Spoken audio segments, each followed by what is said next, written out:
I mean, again, he doesn't know who Gabriel is, right? Because he didn't come from an Abrahamic faith. The people of Mecca were pagan. Quran is mentioned, if this book was from other than God, they would have found in it many contradictions. If a book is without contradictions, that has no bearing on whether it comes from God or not. I've had phone books that are inerrant, but I certainly don't think God gave them. That we believe without understanding.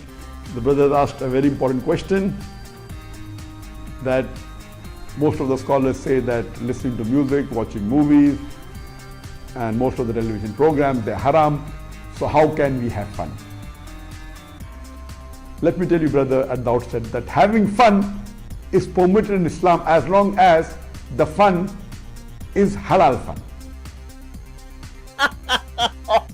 That the standard narrative has holes in it. The Prophet tells us because Satan or the devil sleeps over our nostrils. Those who oversleep and not pray Fajr on time, Satan urinates in their I ears. really do think Jesus was crucified and that he really was dead and buried. He thought that he was a son of God in the sense that he was specially chosen by God. I think Jesus really did think he was going to be the Messiah, the future king of Israel. I mean, that is, after all, why they crucified him.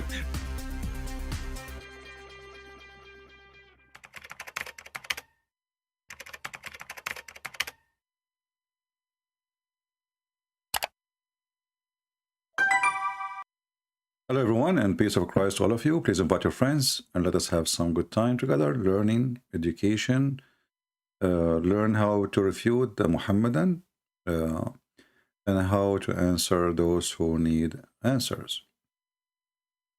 You know, Muhammadans are very proud people. I mean, that's it. You know, you ask a Muslim, what is the best thing you have in your religion? He said to you, we have one God. Oh, okay. And? Oh, you know, like we have one God. Okay, so I mean, he's one. Okay, so and what is next? You know, so you know, I find that how proud they are is showing us how empty inside. Because who cares if they are 1 or 2 or 5 or 7? The question is if your God is a true God or not. So is your God is a true God or not? Today we will do some examination and see how that works. My Skype is open. I invite any Muslim, any Muhammadan. Just give me a text in Skype, you know, and I will take you immediately to see what you will say to us. As you see the title here, it says, Live Debate Why Allah Ordered a Woman to Kill Muhammad. We know the story, how Muhammad was slaughtered by poison. I don't know if the word slaughter makes sense, but this is what it is. I mean, they killed him.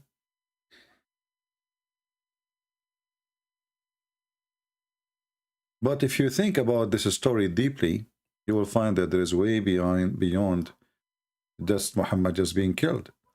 You know, Islam is a religion who believe that everybody, anything happened to you, to anybody, is happened by fate. And fate is a predestiny. It is not a choice how you will die, how you will live, how long you will live, how long you will be poor, how long you will be rich, how long you will be sick. This is all is fate. This is what the Muslim believe. So when the Muhammadan, they agree that Muhammad was killed by a woman, the word is murdered. Well, it doesn't matter, my friend. You know, like, I don't know, like I don't like to use the word murdered because murder is a crime, is unjustified. You know, murder is you kill somebody, he don't deserve to be killed. This is what murder means. Muhammad was killed by a woman who Muhammad, he killed all her family and her tribe. He slaughtered them all. So how we can call it a murder? Anyway, as long as the Muhammadan, they believe that everything is a fate, even adultery, even how many times you go to the bathroom, it's fate. It's written in the book of Allah. Even when you sleep with a woman or a woman sleep with a man, it's written there. Actually, the Muslim, they have a hadith says that the name of the men who will sleep with the women is written over her vagina. So a woman, she is not the one who chooses really who will sleep with her. This doesn't matter if it's a fornication or marriage or anything, any form of sexual relationship. This is not a choice. It is written there.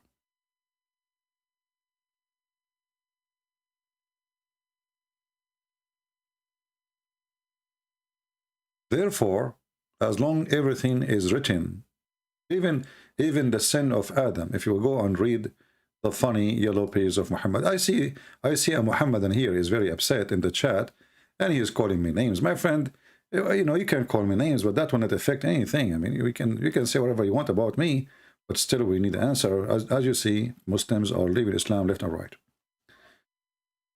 And so you should do better, my friend. I advise you. So look what happened here. According to Muhammad, which is very funny, Muhammad is always, you know, a very weird, silly person. He say things which doesn't make sense. He claimed that Moses and Adam, they met. How they met, don't ask Muhammad. You know, you ask Muhammad, you're in trouble. The Quran, chapter 5, verse 101, it says, ask no questions. Ask no questions. The Prophet said Adam and Moses argued with each other. Now, you know, I'm assuming that Adam and Moses, they met maybe in Walmart. I mean, it happened. You know what I mean? Moses and Adam, they argued. I think there is like maybe 2 years between Moses and Adam. You know, maybe Adam like is 2 years older than Adam. Or maybe Moses, I think Moses is older. What do you think, Muslims? How in the world Moses and Adam, they met? Anyone can tell us? Muhammad is talking, Popo is coming. So Adam and Moses, they argued. You know, and I always told Moses, you know, Moses, he's a Jew, you know, Habibi Moshe. Why you, Moshe, you argue with our grandfather, Habibi? Habibi Moshe, isn't this is your grandfather, Habibi? Look what Moshe, how rude he is, Moshe. So Moses and Adam, they argue with each other. And Moshe, he said to Adam, Habibi, Adam, you are the one, Habibi, our father, who disappointed us, Habibi, and turned us out of paradise, Habibi. What the heck? I mean, why Moses is doing this? And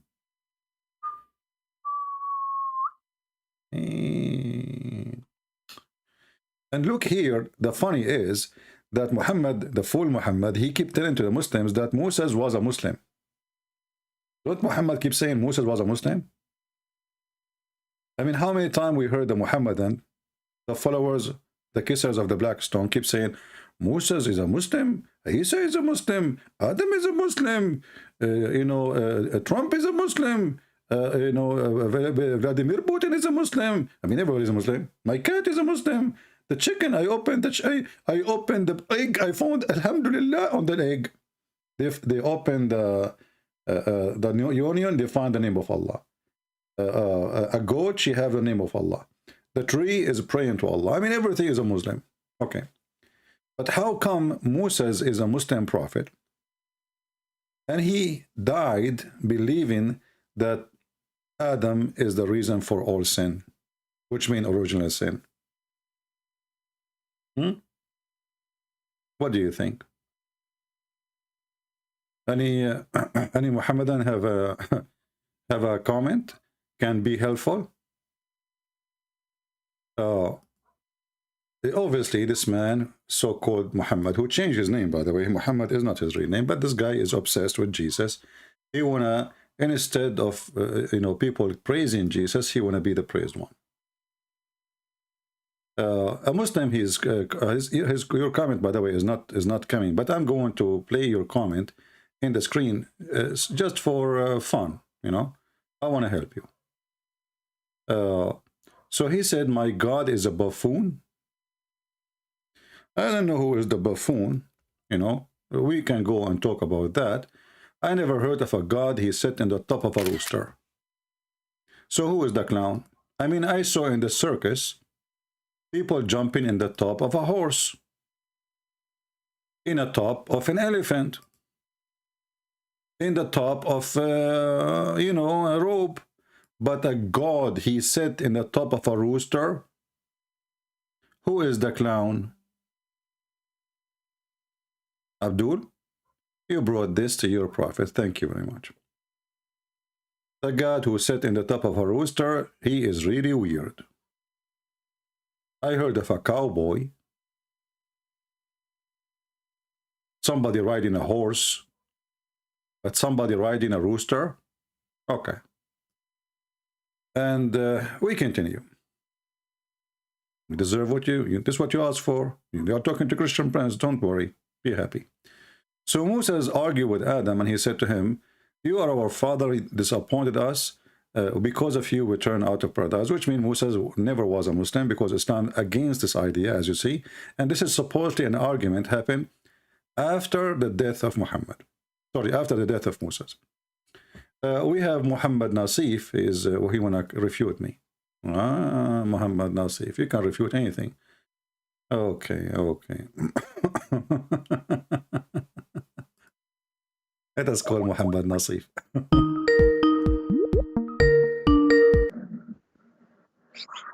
Yes, Muhammad Nasif, how are you, my friend?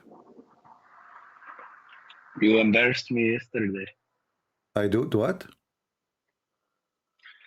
I want to understand why you make everyone to call donkey if they cannot find the evidence to refute you on particular topic. I will tell you why. Do you believe in the Quran? Yes. Okay. The Quran says that those who carry books but do not know what is inside it, they are donkeys. So do you agree with that or not? Well, I don't know this passage, but this is my business. Here we go. You're a donkey again. So why you are upset from me? So I am practicing what Allah told me to say to you. Chapter 65, verse number 5, it says, the example of those who they are in charge of the Torah, then they failed to carry it. They carry the Torah, but they are like an ass carrying a book. They don't understand, what they are carrying.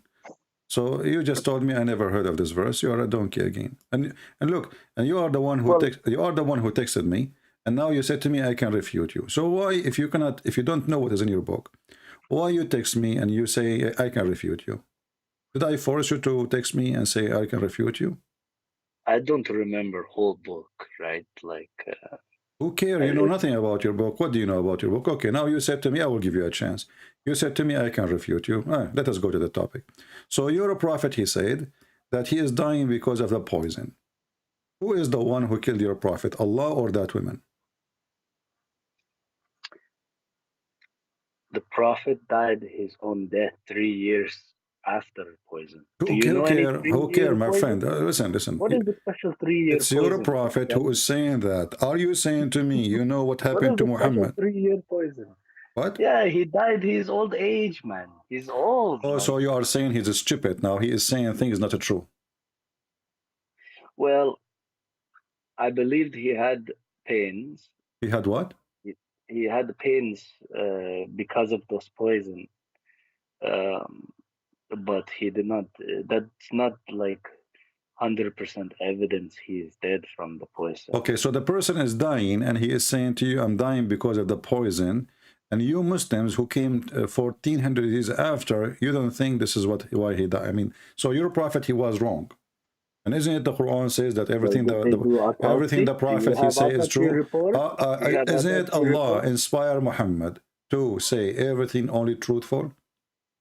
Are you saying your prophet is wrong? Well, maybe he's delirious, like the Sahabi said. He was what? Delirious. Yeah, he went. He's he's going crazy. Yeah. At the end, he's dying. He's old. Okay. So now, even that will make it more horrible. So if Muhammad is going crazy at the end of the time, as you are saying, and you agree about that, that's mean Allah, he made him go crazy. So why Allah made him go crazy? You try to fix the first one, and now you have a big hole in the head of Muhammad. You mean why he died? He's gonna die like. Listen.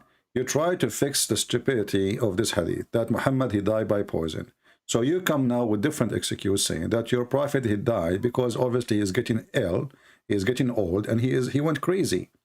So if a person he went crazy, who is the one who made him crazy? Allah. Why Allah made him crazy? Solve this problem now. Go ahead, I'm listening. Only Allah knows best. Only Allah knows best. But do you I think cannot. it's a blessing from Allah that his prophet died crazy? A blessing. I think it's Allah knows best. Here we However, go. he So died. anything I say to you, you will say to me, Allah knows best. Is that an answer, really? I'm asking you. Isn't it? Is that a good thing? I mean, why Allah will make Muhammad die crazy? And as long Muhammad in the last few years of his life is crazy, well, how you take Quran from him? That's mean all the Quran he gave to you, at least at the end of the 3-4 years, it was a stupid, crazy Quran because the guy is crazy. I think Muhammad, he died.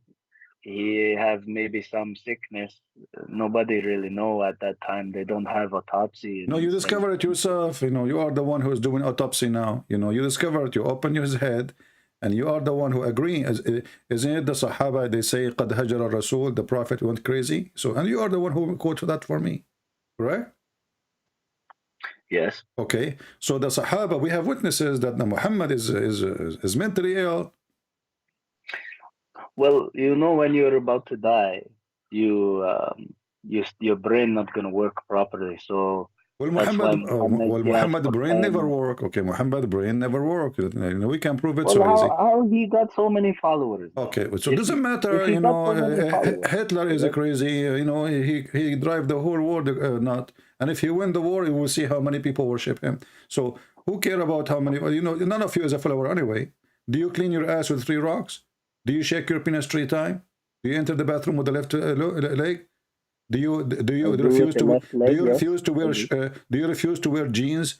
Do you refuse to grow your mustache? Do you refuse to have a pant touching your ankle? I mean, none of you Muslims, you know. Do you refuse to listen to music? Do you refuse to watch movie? Do you refuse to listen to songs? You don't. None of you. Like you said, I tried to do what is halal. Well, what tried? You know, he himself, he never tried. He said to you, don't do that, and he was doing all of those. So Muhammad obviously is mentally ill. You know, when Muhammad he says to you, don't play music, and then Abu Bakr, he go to his house, he find girls dancing and playing music for him. When Muhammad listen. Let us focus. Okay, I want to give you an opportunity. People to follow him. Listen. Nobody would I want to give you an opportunity to prove to me that Muhammad was not stupid from the beginning of his life. What do you think? As long as you mention this, I will give you an opportunity in front of everybody. I'm going to listen to prove to me that Muhammad was a smart, intelligent man. He is not stupid, crazy from the beginning of his life. Go ahead. Well, it's not whether he is naturally intelligent, it's whether his prophecy come true, and they did. None of his prophecy come true. Okay, give me one. Okay, give me one prophecy come true. Byzantine rebound. No, when nobody the Byzantine, it was about the Arab, the people in front of him. They will be victorious, and he said to them, "Don't ever fight the Turkish as long as they don't fight you." And he claimed that the Turkish are Gog and Magog. So Muhammad, he claimed that the one who will conquer Byzantine, it was the Arab, and those are the one who live in his time. That's why he went in the war of Tabuk, and he went there, he did fought, he failed, he came back shish kebab. So Muhammad, he was just saying things to encourage his men, and what happened is the opposite. As an example, if we go right now to the Quran, your prophet, he promised the people that if 100 of you are patient and standing firm, in chapter 8 verse number 65. Messenger. Okay, let me ask you, so if you have a God, he promised you that 100 people can win against 1,000. Do you think Allah can make it happen or not? Rouse the believers to fight. If there are 20 amongst you, patient and persevering, they will vanquish 200. If 100, they will vanquish 1,000 of unbelievers. For these are the people. Well, we know that Angel Jibril and other angel already helped them. We know, yeah. That's not the question. Listen carefully. So, if Allah, he said 20 can fight 200, that's mean everyone can fight 10. That's mean it should happen, correct? They should win. Well, this is not context about which battle they're talking No, about. it says, you know, we can go and read the story. There's Badr al-Kubra or Badr al-Sughra. So your potato Muhammad, he promised the Muslim to win 1 to 10. They went to war and they lost. And the proof of that is the verse after it. They came back and their tail between their legs. Look what he said to them. Verse number 66. Now, Allah has lightened your burden, knowing that you have a weakness. Allah, now he found that he have a weakness. Now he found the weakness. What happened? So now Allah, he knows that you have a weakness. So he light. So what is the reason he lightened your burden, which is fighting 1 to 10? Now he discovered that you have a weakness. So what kind of God, you know, what kind of God, listen, what kind of God, he says to you, 1 can win against 10. Your Abdul, he go to fight, he gets spanked. He come back, he said, well, Prophet, you told us 1 got 1 against 10. When I want to, you know, and then Muhammad, he to fix it right away. Allah is ready. He said, okay, listen. Now Allah, he lightened your burden. Because now he he just found out that you have a weakness. Okay? How that happen? So you're telling me in this verse, originally Muhammad is making up the verse. And you think, my friend, you tell me, if Allah is talking, what kind of God he says, now he found out that you have a weakness.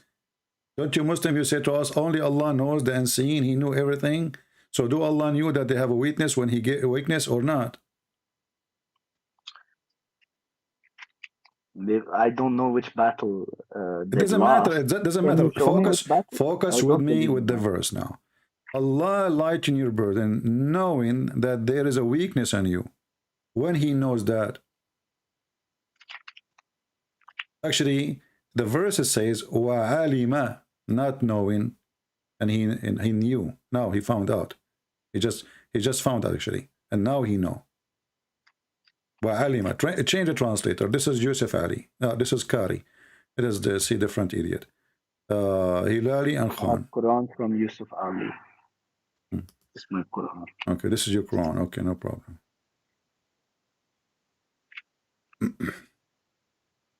For he knows that there is a weakness, but this is false translation. He just found out. Alima. How Allah alima? Allah is alim or alima? Alim is someone who knew from the past. Alima is just now he found out.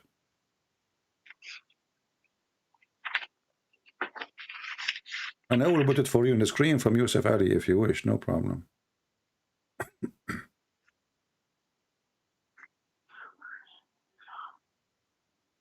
If there are 100 of you patient and persevering, they will vanquish 200, 1,000. So you're saying they went from 10-time multiplication to 2-time multiplication. From 1 to 10 to 1 to 2. Do you see? Your God, Allah is a funny God.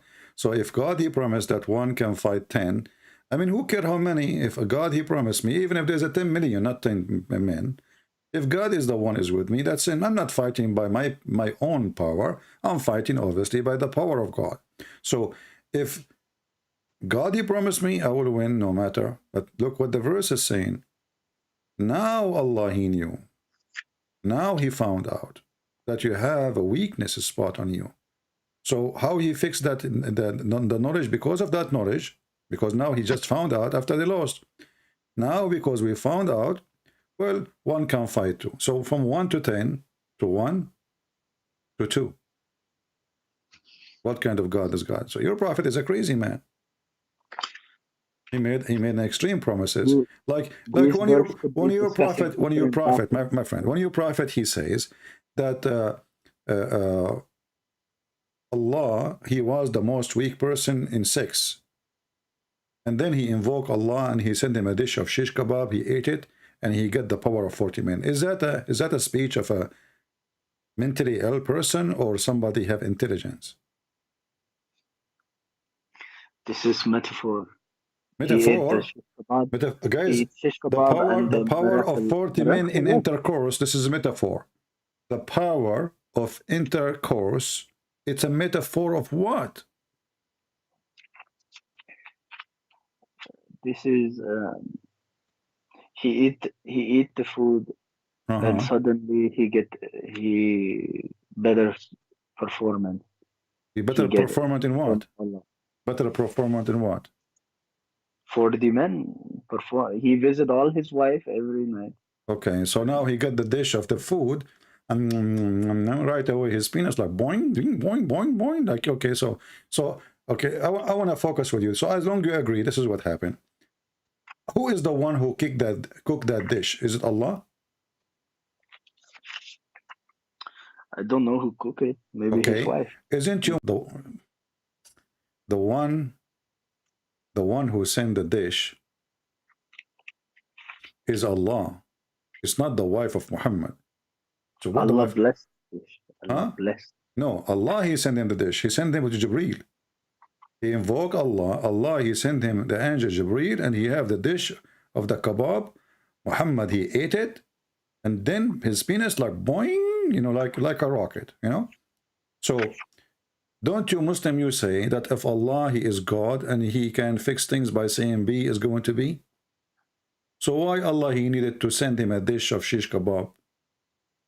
What kind of God is God? Why not? Why he cannot? Well, Why but that's why mean. he has to, That's you mean. always That's say this mean. Okay, argument. Why that's he have to say B for everything? okay. You say, And, why he don't so say B? Allah, he don't Why say he don't B. say B? Oh, so Allah will not use the word B with the penis of Muhammad. So he go to the kitchen, and then he make a dish, and that's mean Allah, he have shish kebab there. He have the beef. You know, he slaughter a cow, and then he made a shish kebab, and then he put some spice from India, you know, and then he and add some Viagra, and then he sent it to his prophet. Now, so this is for you is not to prove that Muhammad is mentally ill. First of all, what kind of a prophet he go and he start telling people about his penis? Why I want to go right now? Let us say I have a problem there. Why I want to go in public? I have 800 people listening now. Why I want to tell the people here that what is the problem with the penis? What is their business? Isn't this is a sign of mental illness? I do not know this hadith. Who care? Okay, let me show you another hadith. If there is a hadith, it says clearly that Allah, he needed to fix the brain of Muhammad. Muhammad was stupid. If there's any hadith like that? I don't know this hadith. Okay, you don't know every hadith I show you. What's wrong with you? I mean, I don't know what Muhammad. You Okay. only know Listen, hadith. okay, let me show you this one. Okay, here we go. Here we go. Allah, he sent two angels. One of them is Jibreel. And they brought with them two dishes. One have faith and one has wisdom. And then they opened the chest of Muhammad, and they put all the faith in the vein of Muhammad. So why Allah needed to make a surgery to Muhammad to give him wisdom? Is that because Muhammad was stupid or because Muhammad was so smart? Farid already refuted My this friend, one. don't judge. That's a fifi. If you want to mention kids, you know, I will hang up on you. If you want, call him. Call the girl. Don't mention the names of those who don't dare to call me. If you want, call the girl you are talking about. She can join us and she can tell me her answer. Otherwise, she's a potato. Now answer me. So Allah, he is installing a dish of faith and wisdom in the vein of Muhammad. Isn't it? This is a proof that Muhammad obviously need to be fixed and his wisdom is not there. When he was young, he strengthened Muhammad. What he's young? I mean, Muhammad, he become a prophet after the age of 40. And now already he is a prophet. And this is long after he became a prophet. Actually, And now Allah, this is when Muhammad, he went to heaven. So now, and my friend, listen. Why Allah he need? And by the way, do you Muslim believe that wisdom come in dishes? No, but we believe that for Jibril bring for special for Muhammad. Oh, so there is a special dish for Muhammad. But what do you mean? No, we don't believe. You just said yes. So you agree that Allah he sent Muhammad two dishes, one dish full of faith, and the other dish is full of wisdom. Correct? And Jibril put to his chest. So do you agree, you Muslim, you believe? And like you see, we are trying to prove that Muhammad is a crazy. Obviously, all of you are crazy, because who in the world want to believe that wisdom come in dishes? Who in the world believe that belief come in dishes? And then a gold tray containing a gold bowl full of belief and wisdom was brought.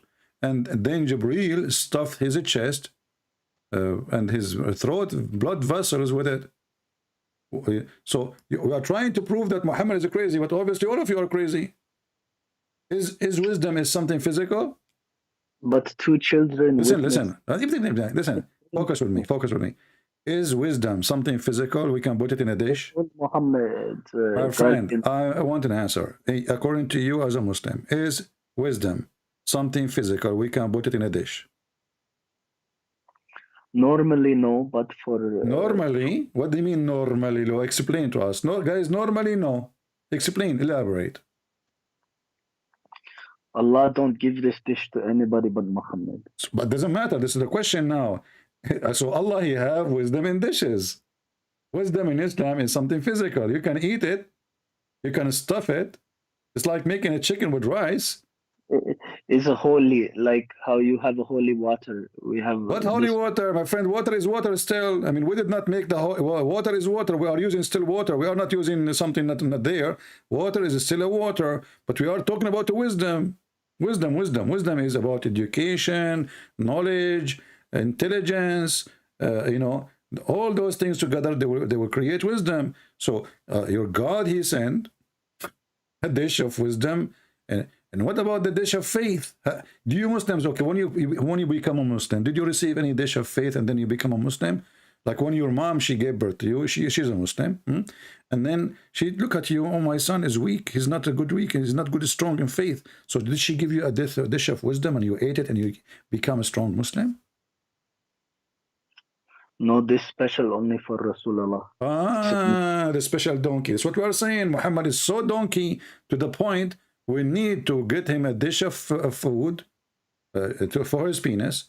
I mean, everything this guy, he was stuffed. His penis was stuffed by the shish kebab. His faith was stuffed by a dish. And even his wisdom coming in a dish. So what he have then? Nothing. This guy is always screwed up. His penis not working. His brain is not functioning. And his belief is not there. So Allah, He needed to fix everything. Starting from the penis and then with the faith and then with the going through the wisdom. This one for Muhammad, not for the exactly. That's mean Muhammad is so much junkie, man. I mean, this junkie, he needed a lot of work. It's like going to the junkyard. Not everybody need that, you know, because Muhammad, he have no motor, he have no battery. His penis is not working. The battery is off. His motor, his heart is not functioning. Look, the hadith says even they open his chest all the way to his testicles from here to here, and they took everything off. I mean, the guy, he is so junky, man. I mean, what they found, and they clean it out.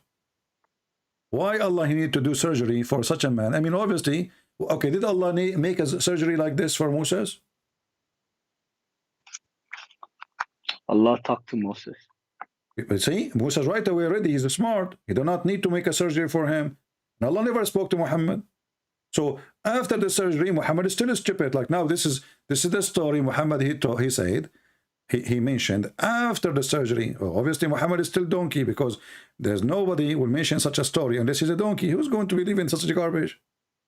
There's two angels, they come here to my house and they cut my chest from here to here. And then they took off my heart and my abandonment and blah, blah, blah, blah, blah, blah. And then they brought a dish of fish and a dish of wisdom and they put it inside. And then what? You became a scientist? After this surgery, what happened to Muhammad? Did he become so smart?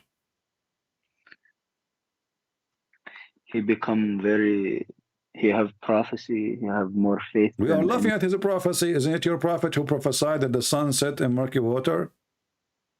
Isn't it your prophet who prophesied that the women have a sperm coming from her breast? And we mentioned that last time. And I show it to you. And you said I accept Ibn Kathir, and Ibn Kathir, he is saying that.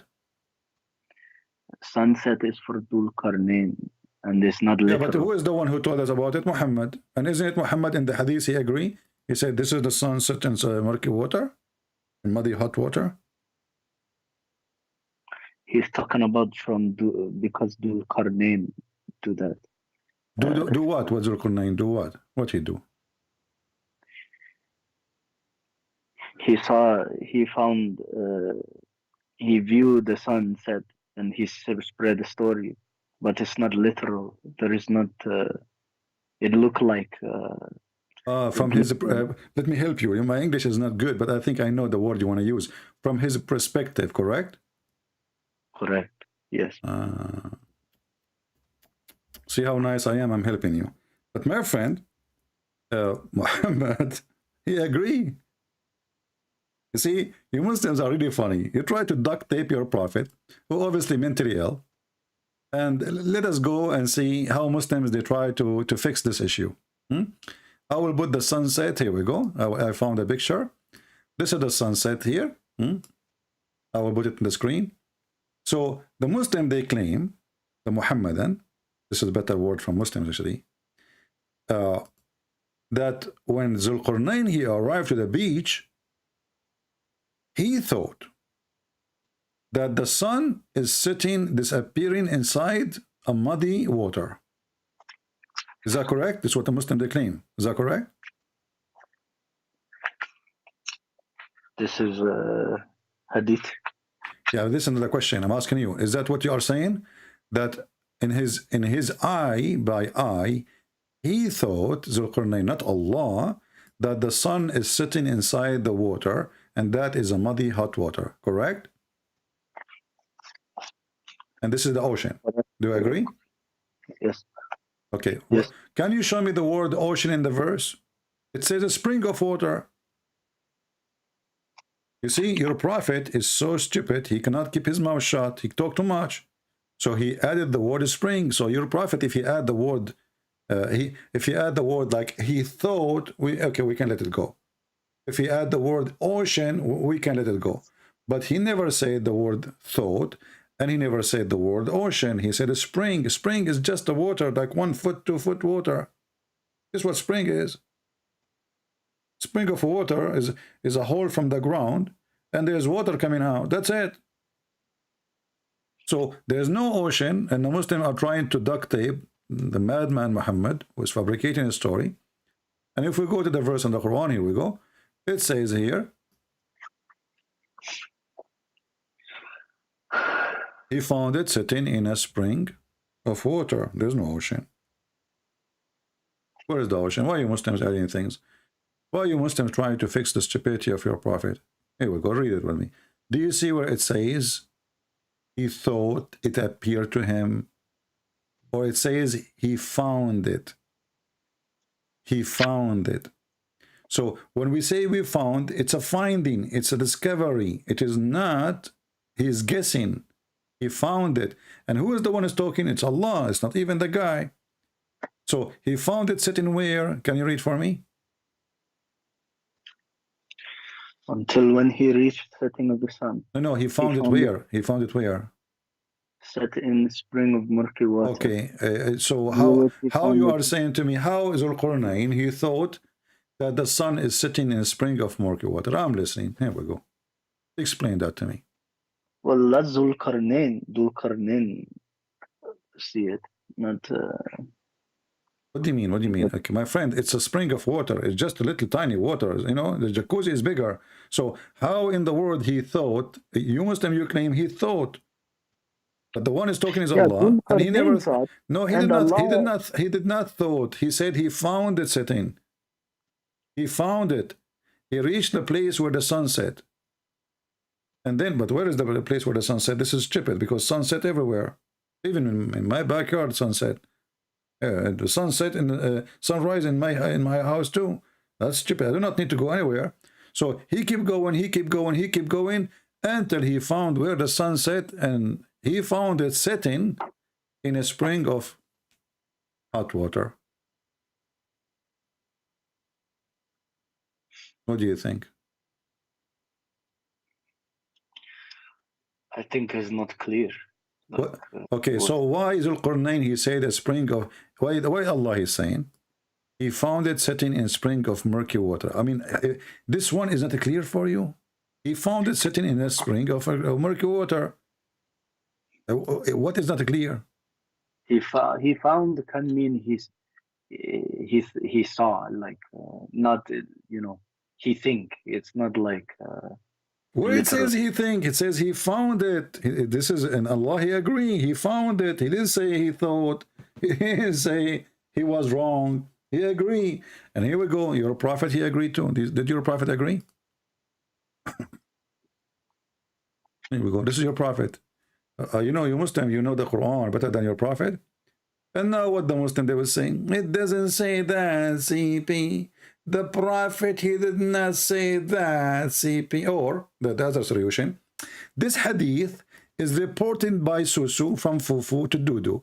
Dudu, he said to Nunu, that from Sufyan, from Ibn al-Hussein, from Utayba, from Imam Murrah, from Ibn Ibrahim, from Abu Zurr. But Abu Dhar, everybody knows that Abu Zurr is a liar. Like, come on. All of us, we knew he lied. I mean, it is famous, the guy. I mean, suddenly they will find it. They will find a problem with it. That's it. I mean, come on. This guy is a liar, brother. This guy is a liar. There's no way this is true hadith. I mean, like, what the heck? If this hadith is not true, why you Muslims, you write it for 1400 years? And now, because of a Christian prince, suddenly all those guys became liars? So, no, he said to Harun. Harun, he said to Safun. Safun, he said to Hassun. Hassun, he said to Hakum. Hakum said to Atuba. Atuba said to Ibrahim. Ibrahim, he said to Zuzu. Zuzu said to Mimi. Mimi said to Dudu. Dudu is very well known to be a fraud. What the heck? I never said can be fraud. Who cares? So no, you are saying to me, I mean, what you will say, I keep saying to you, this is what the prophet said, and you said to me, maybe. What maybe? It's in front of you. The prophet said, I was sitting behind the Messenger of Allah. This is the guy who was sitting behind him. You know, he's doing the right thing. Don't never sit in front of Muhammad. He just ate a dish of shish kebab and his penis never goes sleep. So I was sitting, now we understand why he's sitting behind. And I was sitting behind the Messenger of Allah, who was riding a donkey while the sun was setting. Who asked Muhammad, do you know where this set? I replied, Allah and his apostle know best, because your prophet, he worked in NASA, my friend. Come on. And look, the Muslims are mushrikeen. They associate the knowledge of God with the knowledge of a fool man. His name is Muhammad. We need the plastic surgery to fix his wisdom. Okay, Allah and his apostle knows best. Muhammad, he loved to hear this, you know, when he said to him, Allah and his apostle knows best. This is what he has, actually, this is why he's asking the question. Do you know? Because he want to show off, you know? This is what the fool do. Do you know where the sun set? The guy, he have no idea. Oh, Allah and his messenger knows this. And Muhammad now continue. He want to show us how much knowledgeable he is. He said, it set in a spring of warm water. Hamia. Actually, Hamia is not warm. Hamia is hot. So why Muslim they lie and they say this is Zulkarnain, he thought, and this is from his perspective, and you know, you want to do that, you better shut up the mouth of your prophet, because this guy, he talk a lot. And now we go back to zero. So we prove now that your prophet is obviously mentally ill. He needed a plastic surgery to fix him. You know? Are you with me? I'm with you, but okay. He needed a wisdom surgery. Faith surgery, even faith is he have none, you know. And then in the top of that, he think that he is a doctor. He knows science. He knows how the baby is made. He claimed that Allah told him that. He knew where the sun set. He knew even where the sun rise. He found Zulqarnain's story that he found people of Gog and Magog, correct? And then Zulqarnain, he built a dam between us and them. How in the world can that happen? I mean, I can go around the dam and come to you. I do not speak Arabic, but is there a word for sun? He found it was, not he found. Wajadaha, wajada from where, you know, he found. In the but past there tense. is another word. He didn't say it is setting. It's set. Okay, He's my friend. Okay. Yeah, okay. Next, who is next? He did not say. I mean, look, we're talking to those people, like, you know, talking to the wall. Like, what the heck?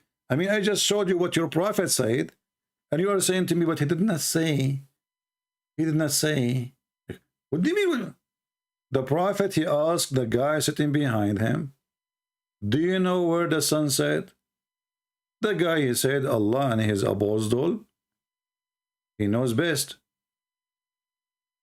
Muhammad, he did not keep his mouth shut. He continued talking. He said it's set in a spring of warm water or hot water.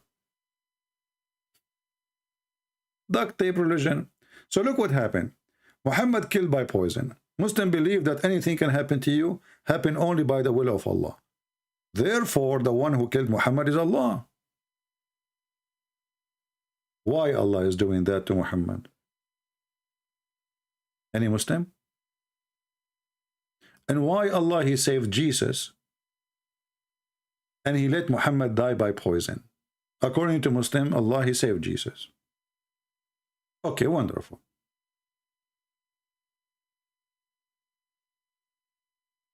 In Muhammad Nasif, I will call you if you bring with you a sheikh. Give me a sheikh, any one of those you mentioned their names. Call them, let them join us in a conversation so we can have fun. Call your sheikh, okay? And I will take your call. So, as you see, this man is mentally ill. He speak about religion. He claimed that he have knowledge of God. And then he present his God in a very funny, stupid way. He claimed that everything is a fate. Everything, even when you go to the bathroom, even your diarrhea, even, you know, anything, is there. It is written. And that thing which is written is going to happen to you. You know, there was one child. He died.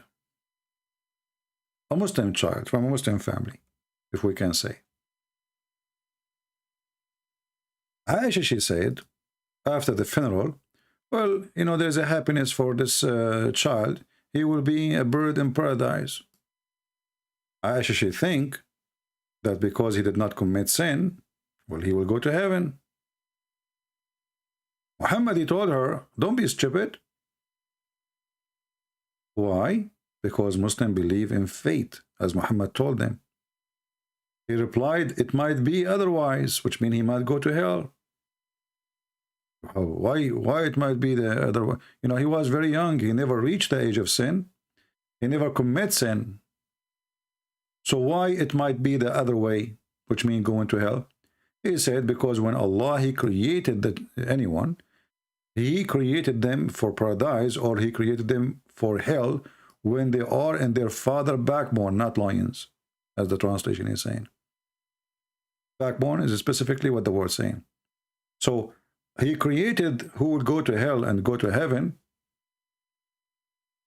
before even your creation. He decided that. So this child, he never reached the age of sin, as you see here. She said, he will be a bird from paradise, for he commit no sin, nor has reached the age when one can commit sin. So this person is just little, maybe infant. Aisha, Muhammad said to her, Aisha, peradventure, it may be otherwise. So everything happened to Muhammadan is written. It is fate. So going back to Muhammad died by poison, that means it's a fate. It was not a choice of the women. It was a plan of Allah to make this woman kill Muhammad.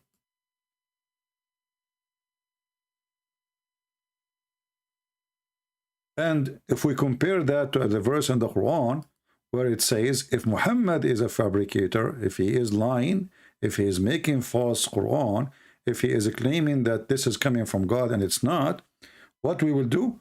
We will cut his artery.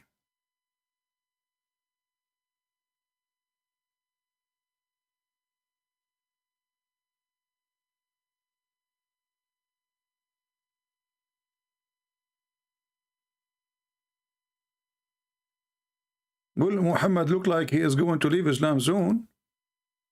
Let us call him. I'm reading his chat.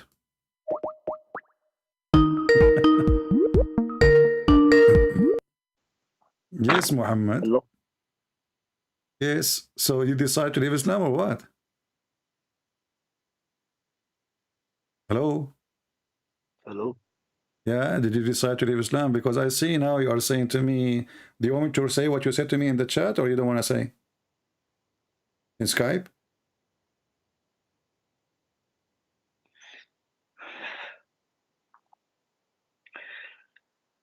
I watch your video every day, so many things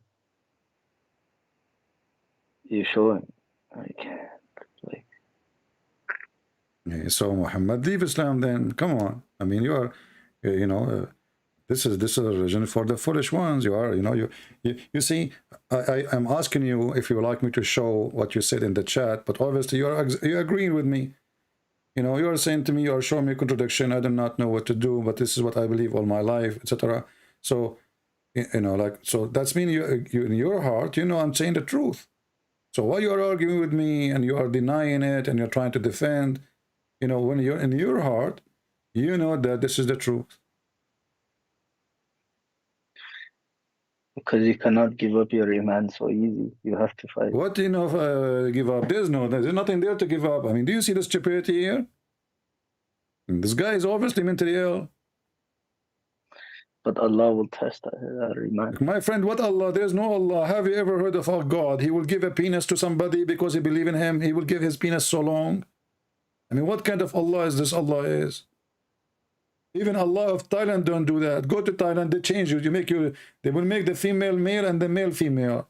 But this is not Allah. So what does God? What this God is promising me? What kind of God he promised me? Women would. He did not even say the word women. He says boobs. Are they flying boobs? So when you say I cannot deny my faith, and I you know, heard this before I watch your video, like endless penis. I think you're just insult, mock, make fun of us, but I don't know the reference for that. yeah, I can show you. I can show the reference.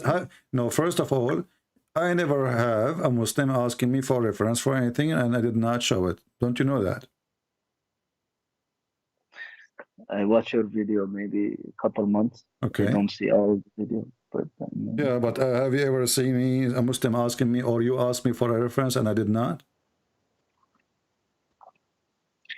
And here we go. I will find you the reference, you know? So if I find it now, the reference, you will leave Islam? for reference about what? About penis? The endless penis. You forgot what we are talking about? Well, you can show me if you can prove that, because I watch your video, you say things like only Muhammad, he promised afterlife.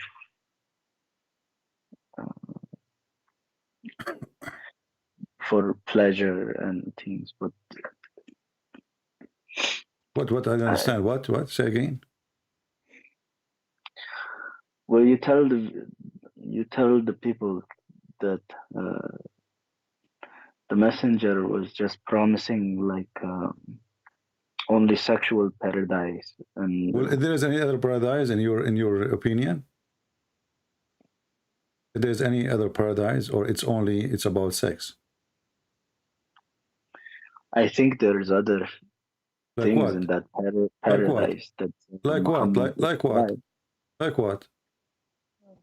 No more banana, pain, banana. no banana. Yeah, I saw your video with the banana. Okay, so what kind of God he promised you banana, man? What's wrong with you? I mean, this is God. He promised me a heaven, and there's a banana there.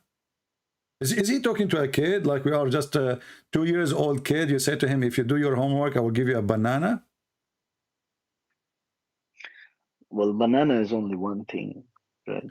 Okay, give me the other things. Give me the people he talk to, he have to tell them things that they're interested in, right? At that time, I don't think Bedouin had many banana or gold or silver, so that's why they mentioned. But that's not the only thing in the Jannah. But this is the only thing in the Jannah. There is only, grape, ginger with wine, which is very funny. Ginger with wine. What the heck is that?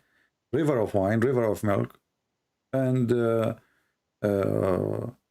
banana and grape and boys. 80,000 boys for each one of you to serve you supposedly, and they will never bleed. So what? And a lot of women, and all those women, they are jailed in their rooms. Correct? I never saw that at all. The 80,000 boy. I swear that makeup thing. The That's not a the lowest That's reward, not a Sahih. the lowest Sahih. reward, my friend. Okay, even if it is 10 boys, isn't it the Quran says غُلْمَانٌ مُخَلَّدُونَ? So غُلْمَانٌ مُخَلَّدُونَ. Those boys are so sexy according to the Quran. And why they are sexy according to the Quran? They are so white because this God is a racist God. I mean, why they are so white? What's wrong with and the women too? They are so white, and there's no black in the heaven of Allah. All the black ones, they will go to hell according to Muhammad, and the Quran says that. And all the white, No, he said only some white. black ants will go to hell. Why you say Huh? all the black people will go to hell? Only black ants from the shoulder or something. You said it's not all the black. No, you see, this is what your God said, that Allah, when He created Adam, He created them from the when He created the human kind, He created them from the shoulder of Adam. The white ones, according to your prophet, He created them. Let me open the hadith. He created them from the shoulder, the white people, from the right shoulder of Adam, and then and He hit him in his shoulder, and He, from that shoulder, the right one, He created the white, and He said to the white one, "You go to heaven, and I don't care." And then He hit the black shoulder, the left shoulder, sorry, of Adam. And let me show you the hadith. Here we go. And then He created the black people, and they are like black ant, like charcoal. And then He said to them, "You go to hell, and I don't care." Do you agree with this? Do you agree really that people are better if they are white? Do you agree with that, or we should agree that we are all a human being? You know, I have neighbors. They are black people. They are wonderful. They love me, actually. You know, if I don't. If they don't see me, you know, the lady there, she got worried about me. She want to check to see how I'm doing. You know, if I go in the travel, I did not mention that I'm leaving. She called the police to see what happened. I don't see him. Black people, they are wonderful people. So why the black people will go to hell? How you answer that? And this is Sahih hadith. And this is At-Tirmidhi. This is At-Tirmidhi, hadith number 38. These are black ant and white ant. They are people, my friend. Ants are created from Adam. Yeah, it says ants. Do you know how to read?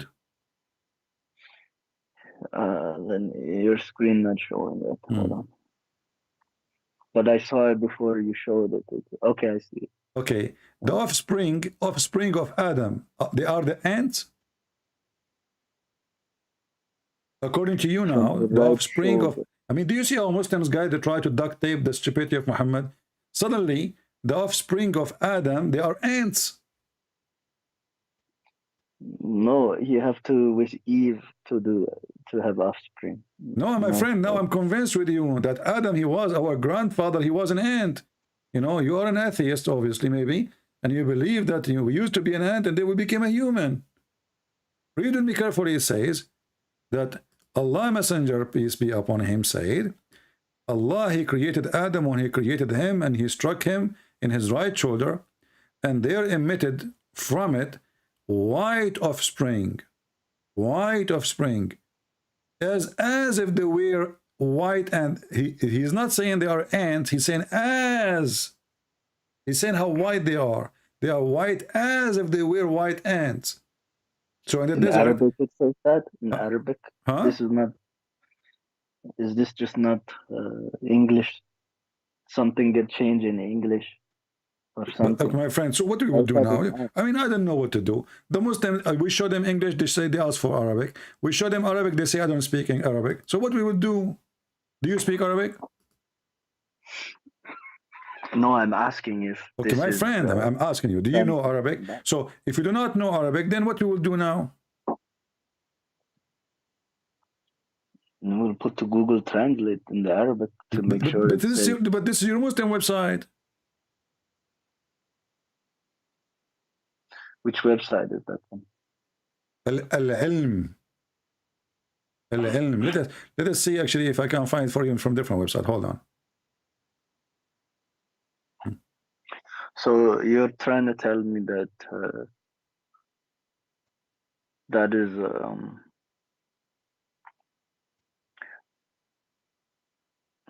What that's what that's white people come to heaven. I'm not trying to tell you this is what your prophet says. I don't agree with that. I agree, what I believe that you are white or black, you are Asian, or it doesn't matter who you are. Who care what your color is? I mean, since when, because of your color, you go to heaven? That's stupid. You know, since when that the white people are the best and the black people they are not, and all Asian people? I mean, people are people. There's good people everywhere. There's bad people everywhere.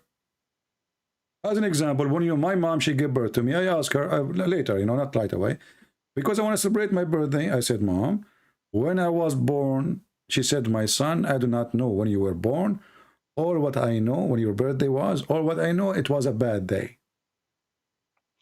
So I am not from Africa. Here we go. And my mom, she said it was a bad day. So being a white or a black have nothing to do with being bad or good. I mean, use your brain. Being Indonesian or being European doesn't make that difference. There's bad in Indonesia, there's bad in Europe, there's good in Indonesia, there's good in Europe. Your prophet is a very filthy racist. And he's mentally ill.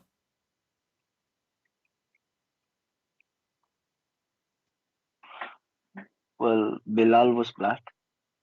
What Bilal? Muhammad, he died, and Bilal is still a slave. After Muhammad, he died, Bilal, he went to Abu Bakr. He says, free me for the sake of Allah if you bought me for the sake of Allah. Why your prophet, he owned slaves? Why he owned black people?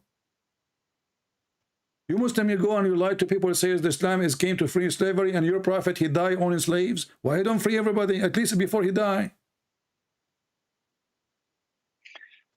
Actually, Sheikh Assam said that they enslave because that is the time how they do it. It doesn't matter when they do it, my friend. You are saying those Muslims, they will follow you. Now you are a government. You are not just a messenger who is speaking in the street and nobody listen. You are a government. You are the king. So you can say from now on there's no more slavery. But the guy himself, he owned many slaves in his house. Shouldn't he be the best example? And not only he owned them, he sleep with them. He raped them. And not only that, the Quran make it clear that you can use your slaves for prostitution. Force not your girls, your maid, your slaves, to do prostitution if they choose in chastity. But if you force them, it's all okay. Allah is all merciful. Correct? Well, yesterday I think you twisted that because Allah is saying He will forgive the women if they get forced. Okay, doesn't matter. But Allah, look what Allah He did. You see, I don't know, my friend Muhammad, I'm trying to be nice to you. But usually I can't be nice to people, you know, like this is how I am, what I can do. I can't be nice to you too much. Listen carefully. If the verse saying, force them not if they choose a chastity, that's mean if they choose to do business, be a prostitute, it's okay. So this is a slave girl, a Muslim guy, he own her. He is forcing her to do prostitution.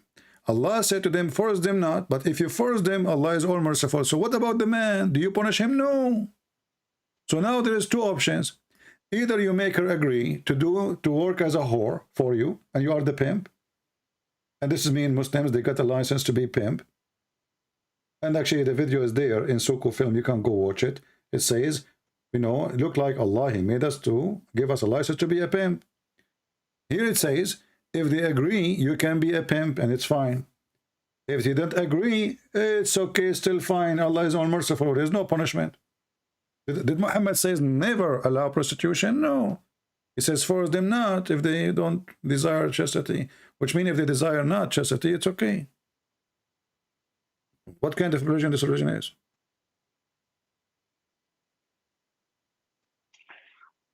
But we don't allow prostitution now. Hey, Muhammad, I don't know. You see, I'm going to hang up on you. I call you because of what you said to me, and I felt like, you know, your heart is moving to the truth. But obviously, yeah, you know, what I can do with you. I'm going to give up.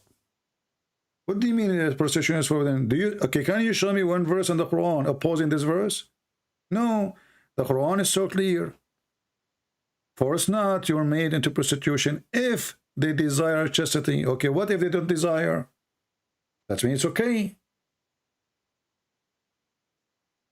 And even if you force them, it's okay still. Allah is all forgiving. Forgiving the women, forgiving the men. Will Muslim believe Allah forgive everything? Right? Just go and kiss the black stone. You know, in the time of Muhammad, the whole town became a pimp town. They go, they capture the girls of the Arab or the Jews or the Christians, and they force them into prostitution. This is Islam, my friend. It's a whole town.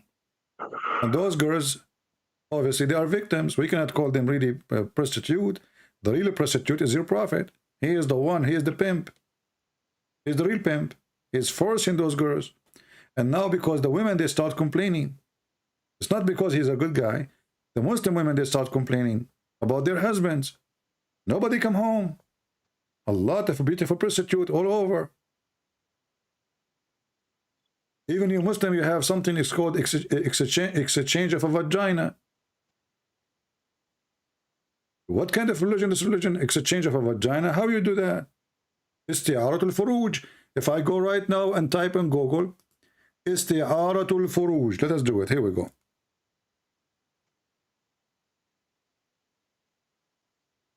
How you can borrow a woman?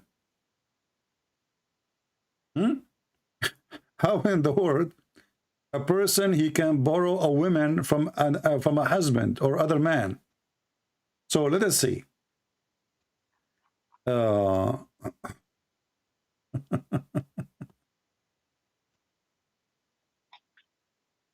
Read with me. I will put it for you.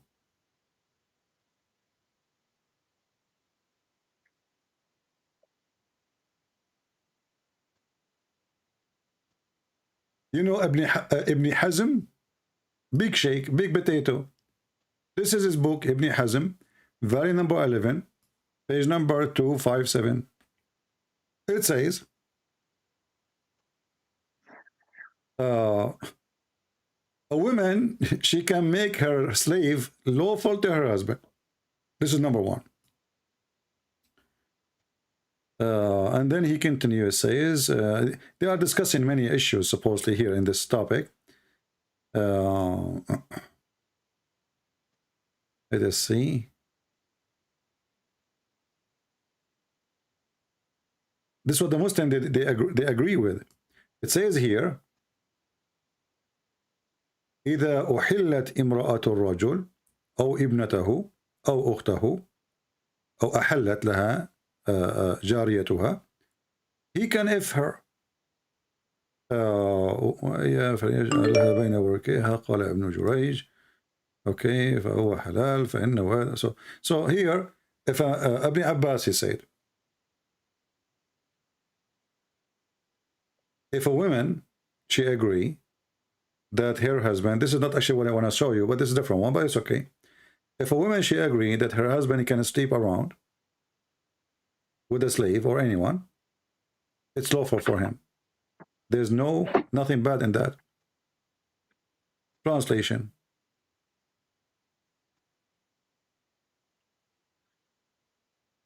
Even if it is, if the man wife refer or his daughter or his sister, you know, if they told the man, you can go sleep with your maid servant or your slave, it's lawful. There's nothing wrong with that. But without marriage, she's a maid. Let me show you other thing. This is not really what I was looking for.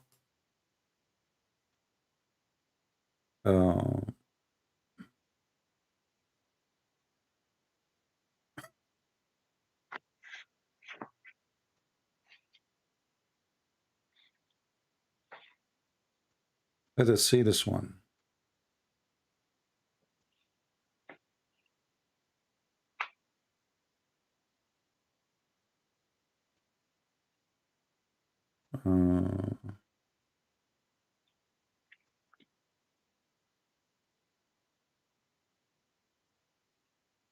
Actually, here I found it even a picture from the book.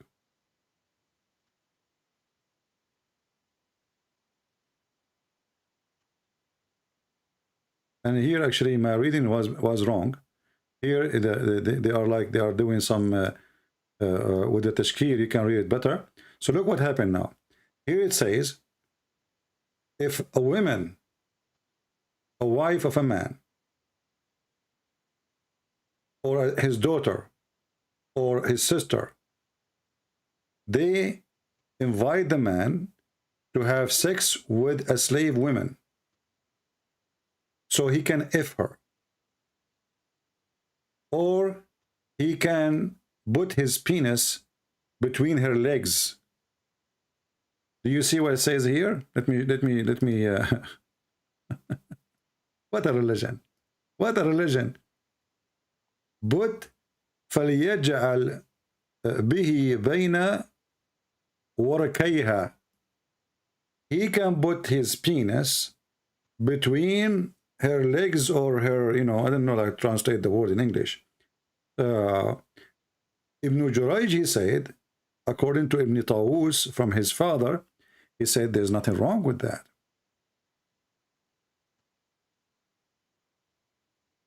Problem number 2234. The one who allow his own slave to someone else. Not only they sleep with their own slaves, now this guy is borrowing a slave from other guy to do what? To F her. This is religion. And here it says, and this is halal. You see the word halal? هذا هو halal.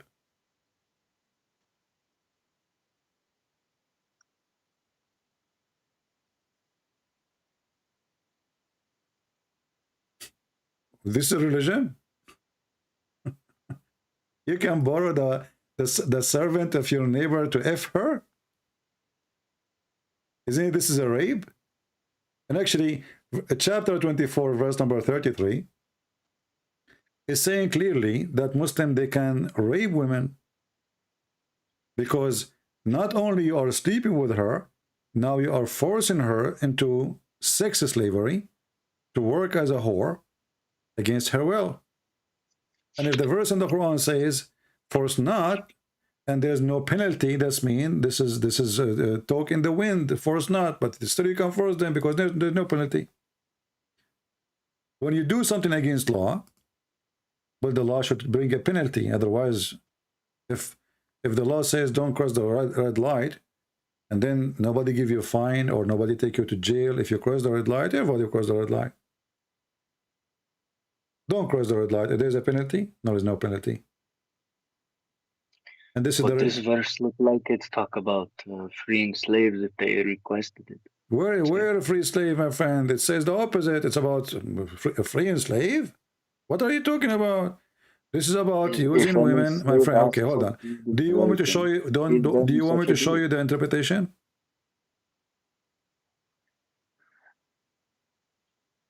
Do you want me to show you the interpretation of the verse? Here we go. And you are the one who mentioned you like Ibn Abbas before, don't you? I was going to ask you for Ibn Abbas, actually. Okay, I don't know. okay. Chapter 24, verse number 33, Ibn Abbas. Here we go.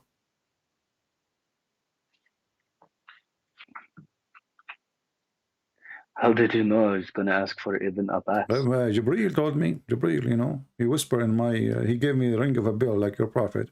And this is another sign that your prophet is mentally ill. I mean, have you ever heard of somebody receive word of God as a sound of a bell? This guy is obviously mentally ill. So here it says, this is Ibn Abbas speaking about here, those who they are unable to marry, to keep chastity till Allah gave them, etc. So what they do? They cannot get, those are men, they cannot get married. So what they do? They go and they have sex with the slaves. And then he says, Abu Abdul Uzza, who refused to agree to give one of his slaves a chance to buy out his freedom, as such as, between two brackets, of your slave as seek a writing. You know, like the slaves, he got some money from somewhere. He says, I want to give them money, you know, give me my freedom back. To buy out their freedom, okay? And then he says, if you know they are righteous and keep their promise, and upon I don't know, translation, yeah. So if they keep their promise, you can make an agreement with their promised to pay off for their. But until now, I don't see where is the one about the sex slave. Let us see here. Okay, and then he says, then the following was revealed about Abdullah ibn Ubay and his host, because they used to force their female slaves to commit adultery in order to earn money from them and have more slaves as a result of the children they bore as a consequence. And for Allah, He forbade them from doing this and made such an act forbidden by saying, force not your slave girls, to do prostitution, all right? And then, in order to earn money from working in prostitution, and also from the children who they give birth to them. And if they want to remain chaste, okay, so if they want to remain, not to do that business, force them not. But what if they don't want to remain? What if the women, she like it, and the owner, he like it? It's okay. And then, if one, he forced these slave girls to commit adultery, then into them, if they repent, Allah is all forgiving and merciful. Well, where is the penalty? Where is the penalty for the one who is doing that? And why the Quran saying if they choose a chastity? So if the women, she choose not to do chastity, it's okay.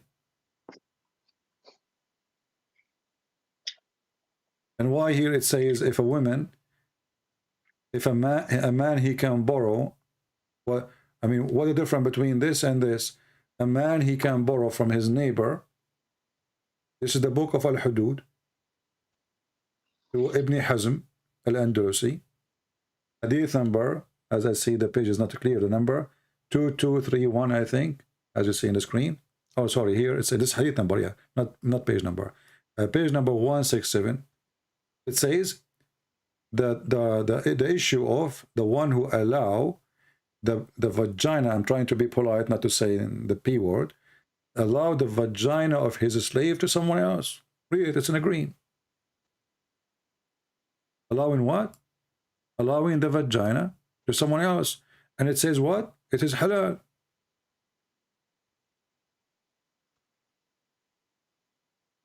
This is rape. Not only the owner is sleeping with her, he is, somebody, the neighbor can borrow her. And the Muslim himself, he can borrow, they exchange. That's why it's called Isti'arat al-Furuj. Borrowing a vagina.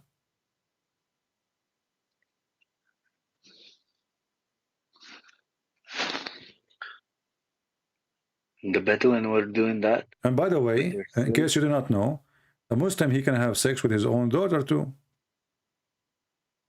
if she is a daughter from adultery. The Quran says, وَجَعَلْنَاهُ نَسَبًا وَصَيْرًا. You can go, and I will give you time to check it out, because you might say Christian Prince is lying to you. You go and check, and I will show you the interpretation from Al-Qurtubi. It says clearly that it is lawful for a Muslim, according to the most accurate opinion of all the scholars, to have sex with your daughter from adultery.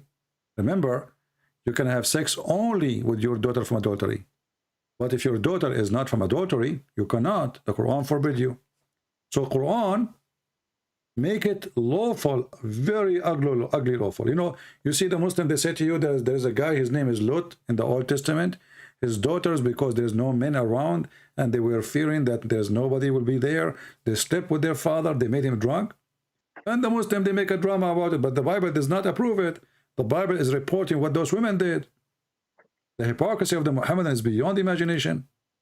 But here we have God, and we have religion, saying that if you have a daughter, this is Tafsir al-Qurtubi, chapter 25, verse number 54.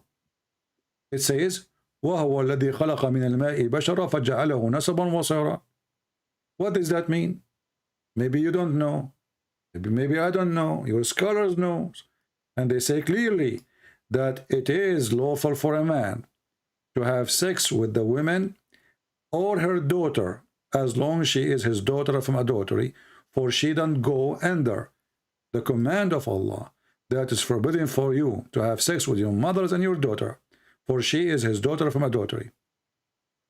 And this is according to the most accurate opinion of Islam. So you can go right now. You do not need my link.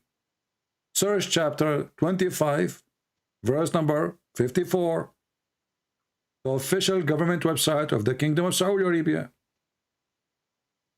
Al-Qurtubi, and take it to any Muslim who speaks Arabic, and let us see if I'm lying. It's not forbidden to have sex with your own daughter. Why? Because she is not your daughter in Islam. Islam does not consider a daughter from out of marriage, even if it's a muta marriage. Muta marriage is legal in Islam, so it's marriage. You call it marriage, but this is prostitution too, another form of prostitution. So Allah, He said that a lineage is from mixing water between male and female, according to the Sharia. But because this daughter, according to the most accurate opinion, and to our scholars, and the most correct of the two opinions of all the Muslims in the religion, as long there is no lineage according to Sharia, which means not from a legal marriage, as long there is no legal marriage, it is not forbidden to do fornication with the daughter and the mother of the daughter. This is religion, Muhammad. Be honest with me. This is a religion you want to follow?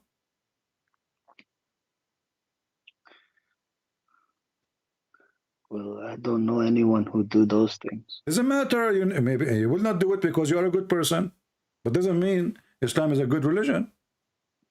You don't do it because you are a good person. But this is what the Quran is saying. This is what your Prophet is saying. This is what your scholar is saying. So if I'm a believer, well, I will go to follow what I believe in. Don't you believe in it? Why you don't want to follow? Why you don't want to follow? And let me post the link for everybody in the chat. You can use Google translation of your own. You do not need to speak Arabic.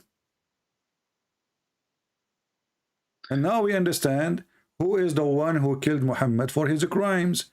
This man, he deceived millions of people. Billions. He killed hundreds of thousands, millions. He raped, he tortured, he's filthy. So I believe, you Muslim believe that the one who caused the death of Muhammad is Allah. I believe that the one who caused his death is my Lord. He wanted to expose him. So when Muhammad, he says, I'm dying because of the poison, Muhammad, he never imagined that what he said before is going to happen. Before that point, Muhammad, he said in the Quran, that if I am lying, if I am fabricating Quran, Allah will cut my artery. When Muhammad, he made that verse, in chapter 69, verse number 46, he never imagined that this is exactly what will happen to him. He made a promise. Allah said to him, if you are Muhammad lying, if you are fabricating Quran, I will cut your artery. Muhammad, he made it, he threw it there. He never thought this is how we will die. But look what happened. The Lord, he made the exact promise happen. This is our Lord, not your Lord. The false prophet Muhammad, he threw this sentence in the wind. He never thought he will die in such a way. And then he died exactly as he promised. If he is lying and fabricating Quran and fabricating word of God, this is exactly how he will die. So if I am lying, O you Muhammad, if you are lying, if you are fabricating word of God, we should certainly seize him from his right hand, and we should certainly then cut off his artery of his heart. We go to the hadith. Muhammad described how he is dying. Describe what his pain is. Describe what he feels, and who can feel more than the one who feels it. I can't describe for you how it hurt me if I have pain in my tooth. I can't describe that. But I can tell you it's coming from my tooth. Who can feel more than Muhammad? Muhammad died exactly as he promised, if he is lying. So the title of my video, why Allah ordered to kill Muhammad, I don't believe Allah exists. Allah cannot kill anyone. Allah is a false name, false God, false deity. Allah is a pagan god of the moon god. Al-Lah, Al is a word meaning God. Lah is the name of the God, which is the moon god. That God does not exist. He cannot kill anyone. But the one who caused the death of Muhammad to be in such a way, I believe it's our Lord. He decided to expose the filthy Muhammad for his crimes.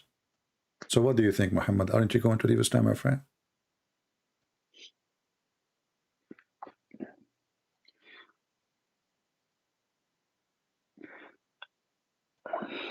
I don't know, but No, you know. I Come know on. Come on, I know Muhammad. that I have one question about the poison, because how did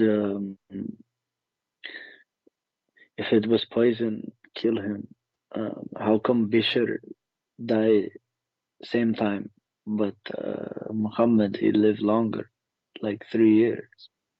Because my My friend, they say either way, Muhammad is a liar, because Muhammad, when a person he come to him is sick, without knowing what is inside his stomach, Muhammad supposedly he claimed that Allah told him to drink honey. So how come Muhammad he can tell you what is your sickness, and now Muhammad he cannot prescribe what he have? Why the Muslim they defend that the Prophet, when he told the guy go and drink honey, and the brother of the guy was dying from sickness?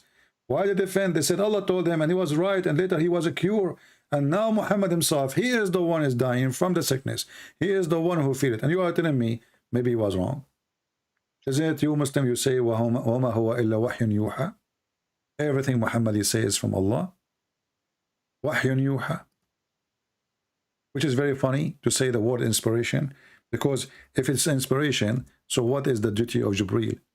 If Muhammad received the Quran as inspiration, that means there's no need for Jibreel. If I receive verses by the voice of a man or voice of an angel who come to me as a man, then I did not receive inspiration. Inspiration is God speaking to me in my mind. But this was receiving Quran by voice from a person who appeared to him in the shape of a man, perfect man. So even the word he is wrong, but our topic is this person who he claimed that everything he say is from Allah and there's nothing wrong. So how he say he is dying because of poison if he is not dying because of poison? Either way, Muhammad was not telling the truth then.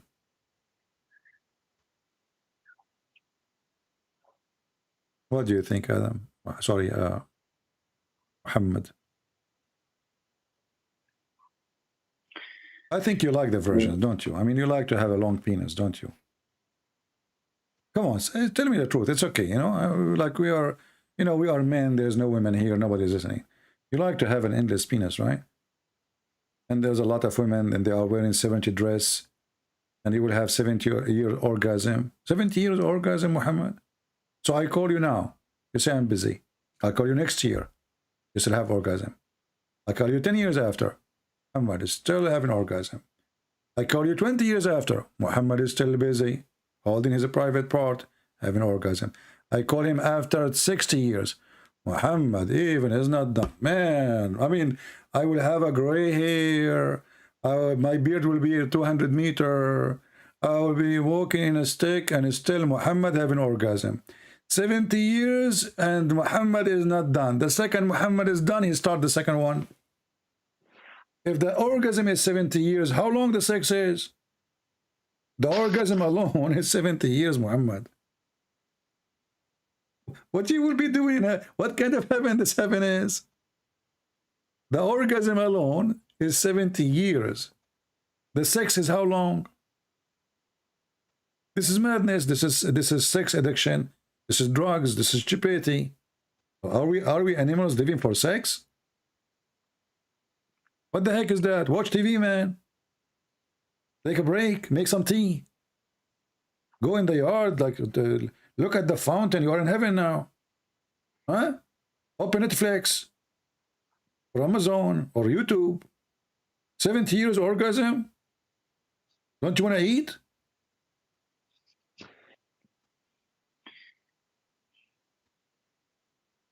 So, Muhammad, do you want to leave Islam or not? What do you think?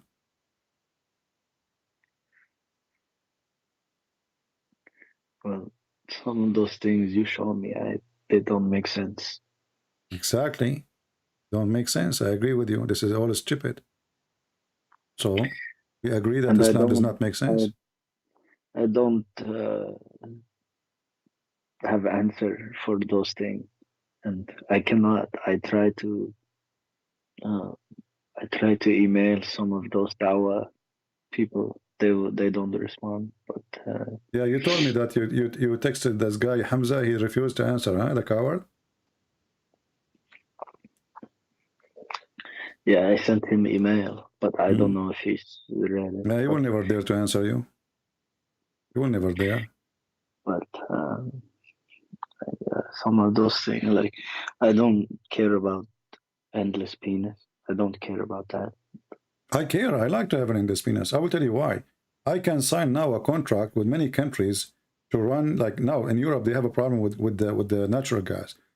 I can use the penis to run gas all the way from USA, from Texas, all the way to Europe, to Germany as an example. Do you know how much money I will make from that penis? I will not use it for sex. Just put it in the ocean, man. Connect the faucet here in USA to the gas and let it run all the way to Germany. And the German, they take, like, make a faucet on it, and then we kick you go it because it's endless. You know, I can go to Russia, I can go.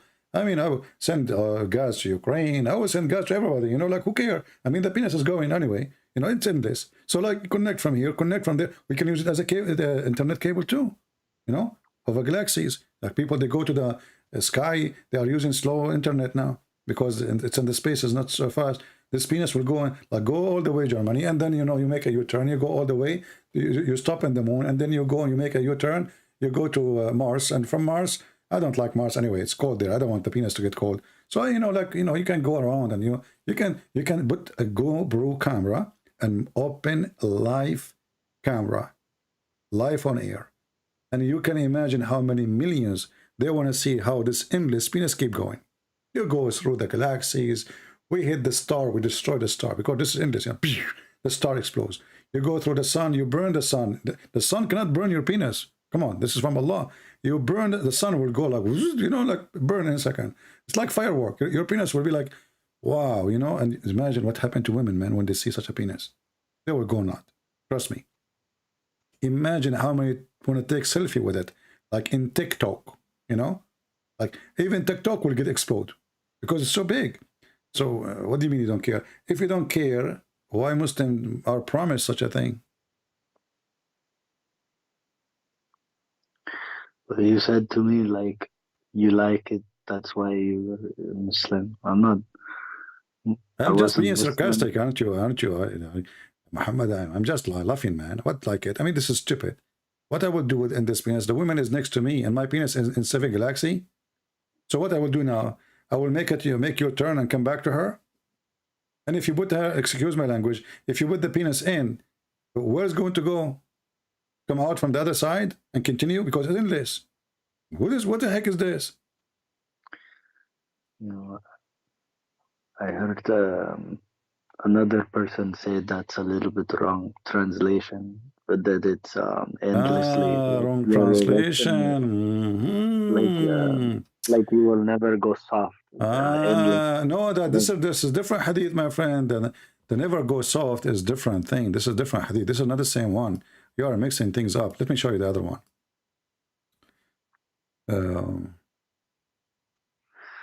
This is the one you are talking about. You know. But anyway, there is no way I can do it. Well, I can send you a dish of shish kebab. What's wrong with you? Come on. You know.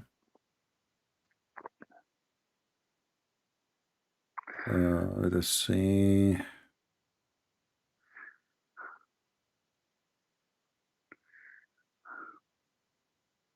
So what do you think, Muhammad? You will leave Islam or not?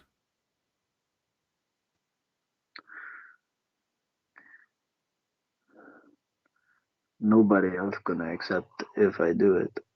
They cannot. I cannot tell anybody else, my family, that I do that. You live in the Middle East now?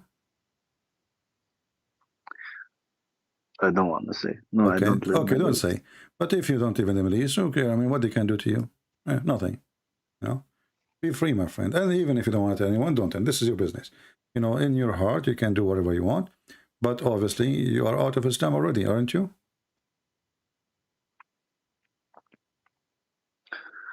I believe in God. You believe in God, but you don't believe in Islam no more, correct?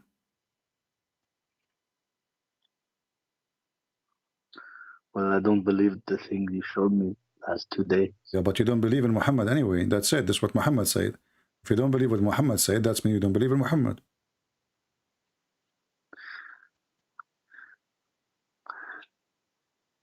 But what if it's test?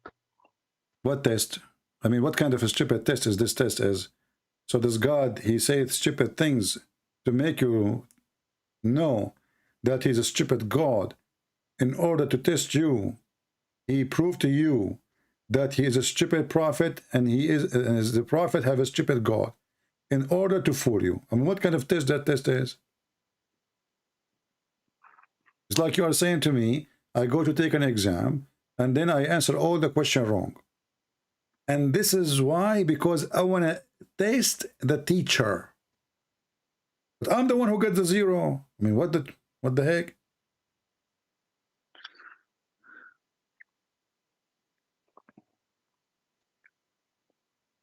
Come on, Muhammad, you are smarter than this.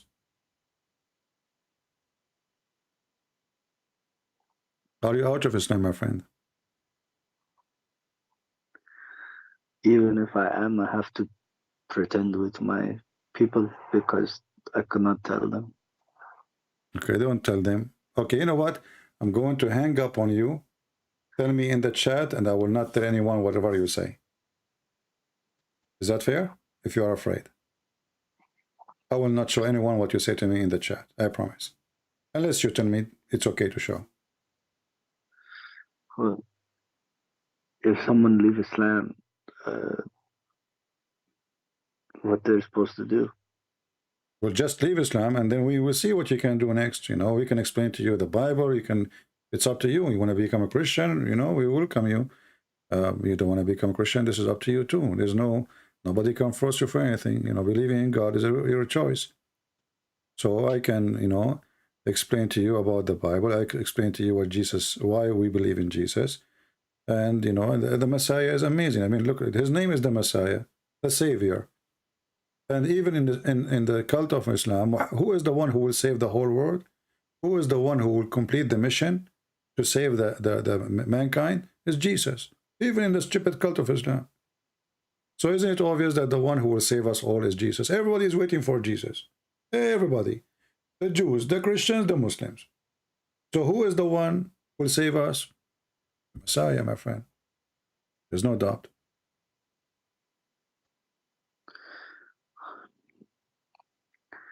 Yeah, you showed me too many things, so I don't think I believe this stuff anymore. Well, I'm happy for you, my friend. I'm happy that you decided to leave Islam. And I would love to invite you to accept Jesus as your Savior. What do you think? What do you feel when I say to you the Messiah? What do you think? What do you think in your heart? What do you feel? Well, I don't know much about gospel. And, well, I will give you some time then. You can go and read, you know, go and read the Gospel of John. Start from there. Study it page by page. And I will be happy to take your questions from time to time when you have time. And I hope soon you will accept the Messiah as your Lord, as your Savior. And me, myself now, I apologize from you because I forced you in the other day to call yourself donkey. Because now you prove to me you are not a donkey no more.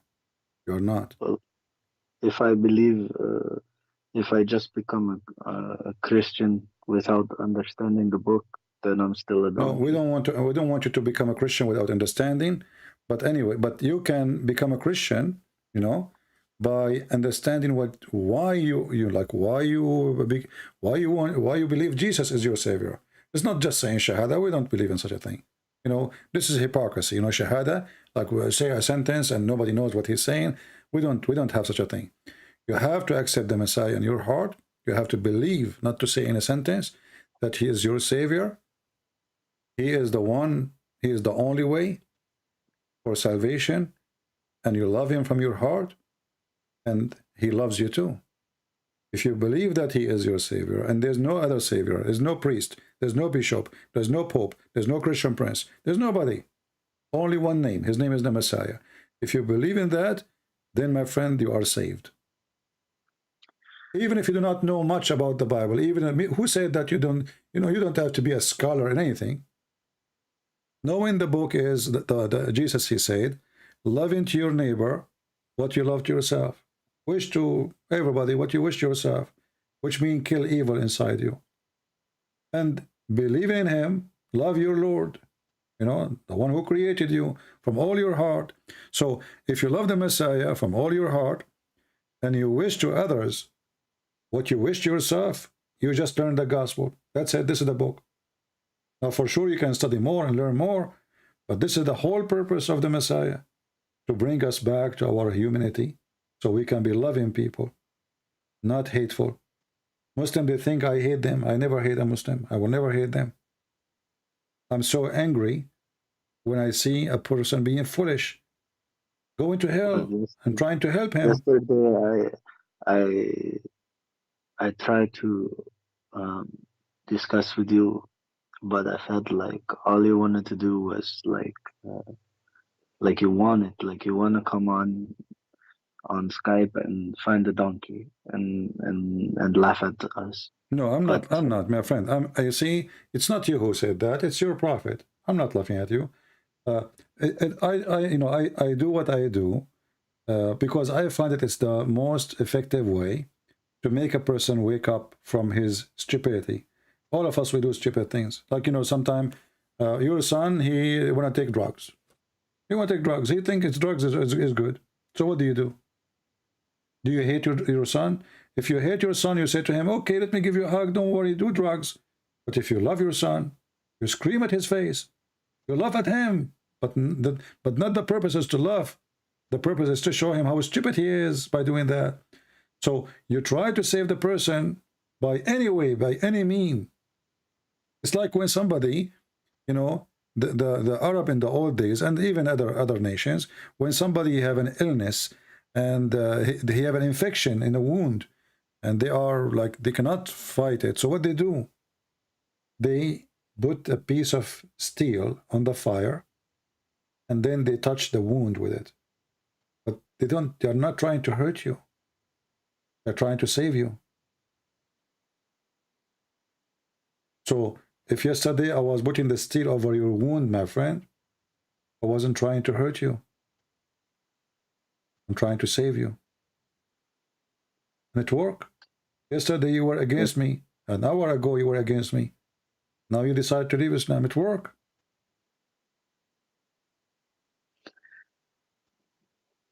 I think since I started to watch your video, I researched those, some of your video. I went to research it, and I see some of it, it's Sahih.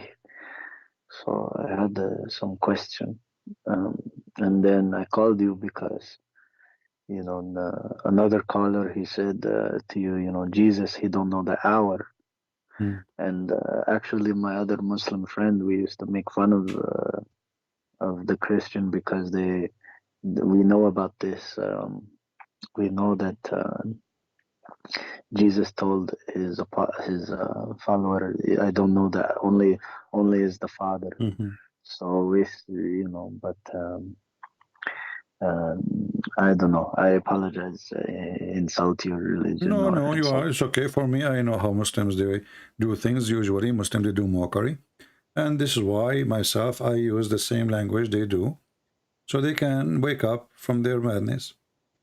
This is what you grow up with. This is what they told you. This is what you learn. It's okay. But thanks. We are thankful for the Lord. But I still don't understand how son don't understand the Father. No, very simple. No, very simple. You see, when the Messiah, what the Messiah, he says, my Father, right? So if I say to you, are you going to come? Let us say I want to invite you tomorrow to come. I'm getting married. You say to me, Well, my Father will answer you. Why? Because he is the one who is in charge of this, of the family, right? So in the case of Jesus, he said it clearly, everything I have is from my Father. Jesus said it clearly, let your will be done. Even when he went to the cross, let your will be done. The will of who? The will of the Father. So the Son is always in total agreement with the Father. So the decision of the Father, and this is what the Father do. The day of judgment, the announcement of that day is in the hand of the Father. What is in the hand of the Son is to be the judge over the flesh.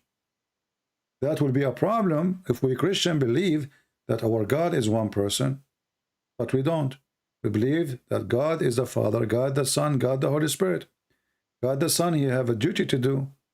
God the Father, you have different duty to do. So let your will done. That means this is the will of the Father.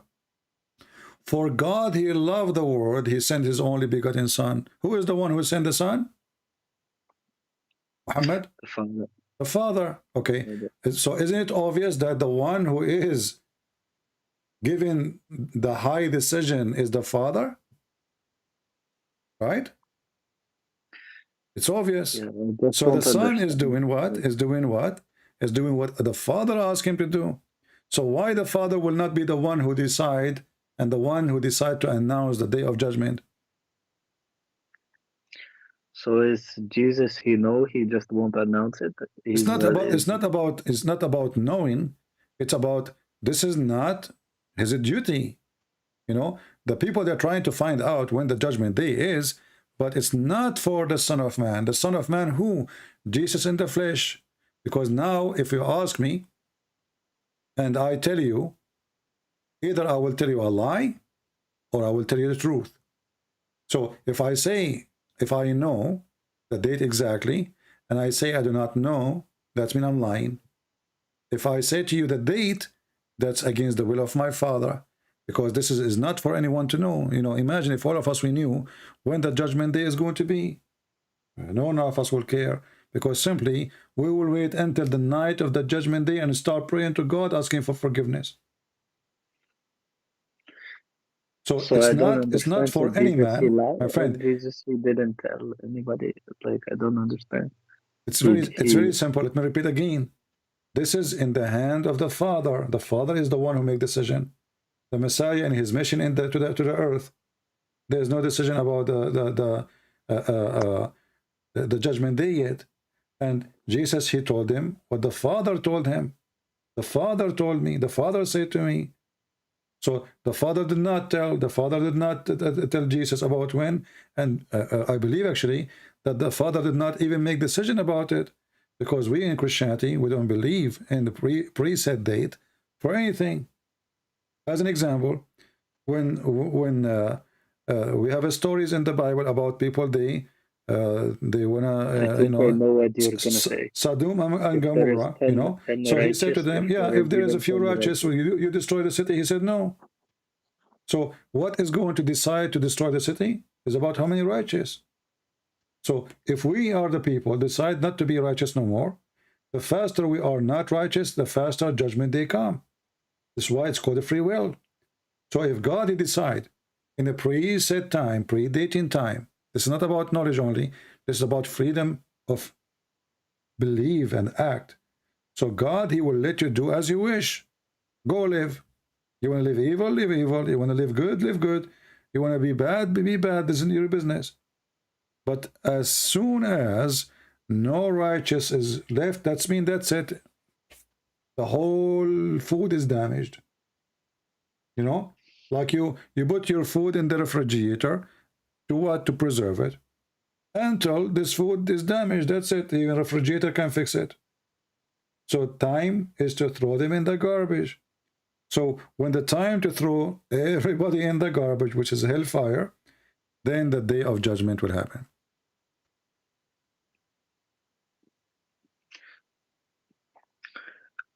I heard in the Christianity is also close to the hour, because only thing left to be made legal is the pedophilia before that time. And My friend only Muhammad, he made pedophilia 1400 years ago illegal. He is the pedophile. No, this is not the reason for the hour to come. Because pedophilia is one of many things are done by mankind. But it's about how many righteous people still, even if they make it legal. Because it's still not everybody is doing it. You know? So when we reach the point that everybody is evil, then this is the day of judgment would happen. And that nobody knows. Why? Because nobody knows the heart of every man in this earth, correct?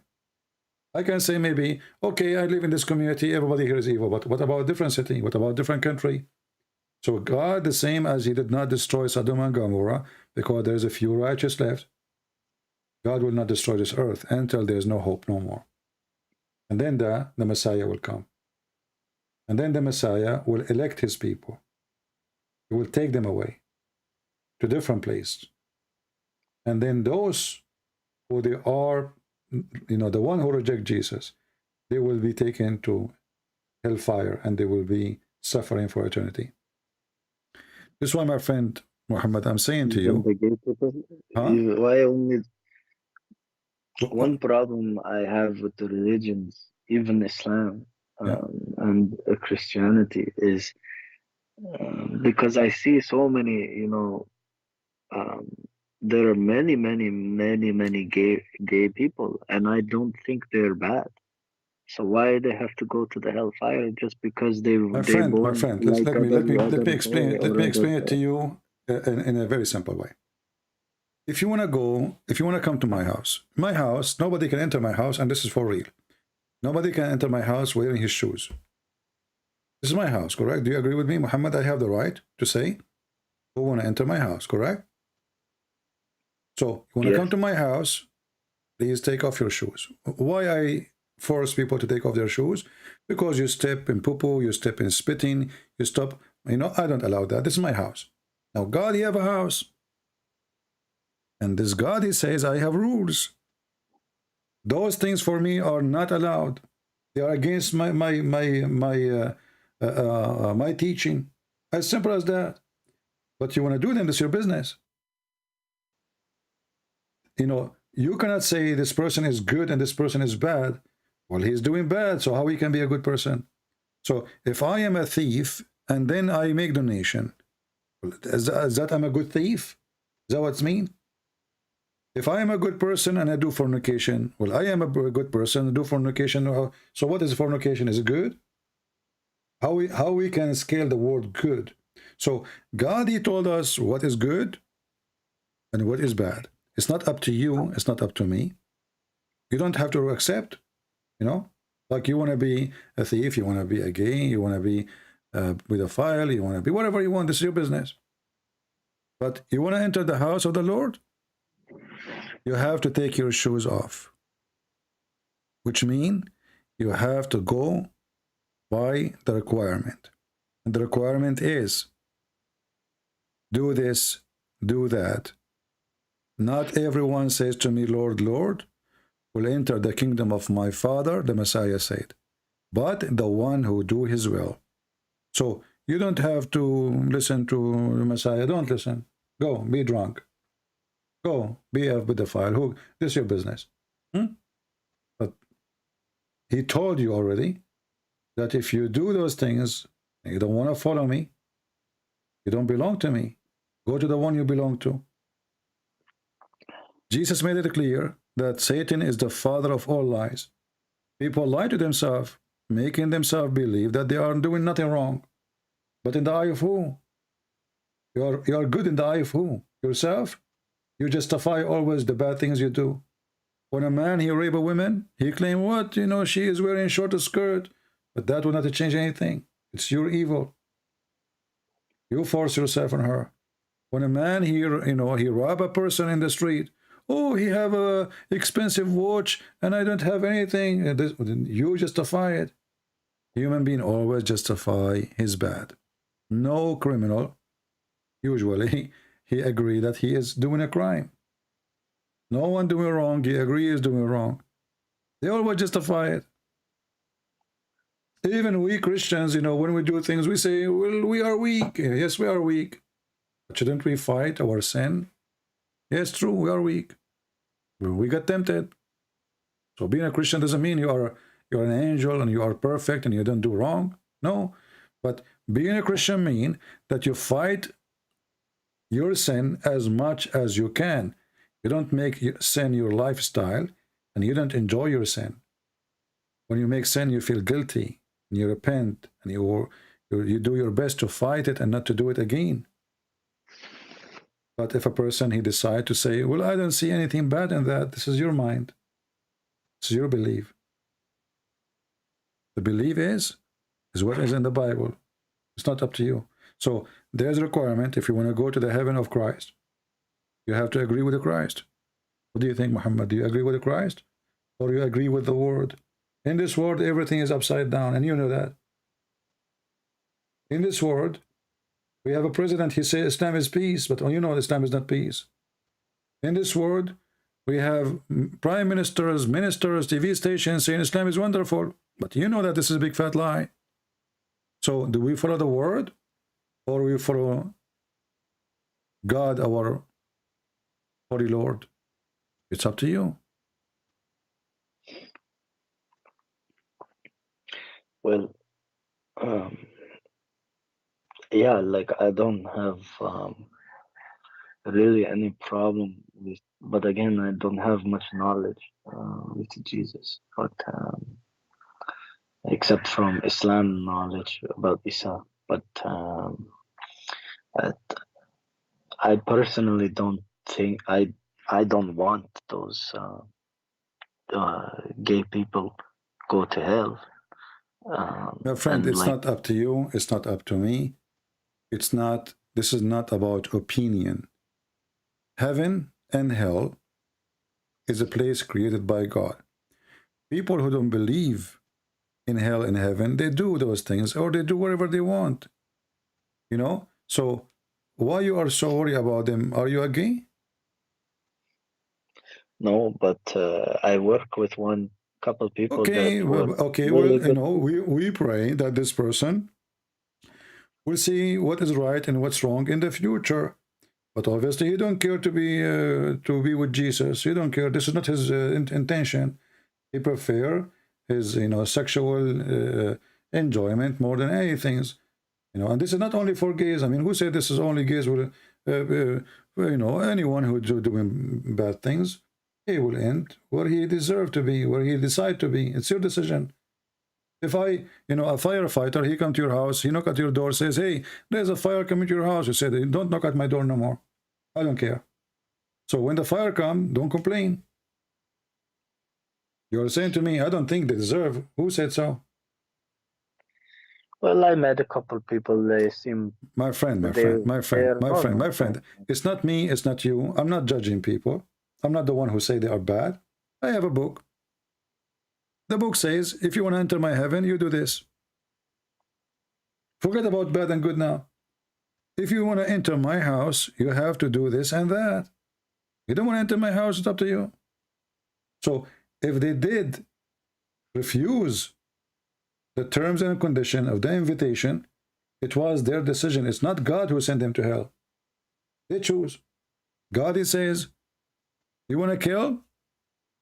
Well, you are doing wrong. You are against my teaching.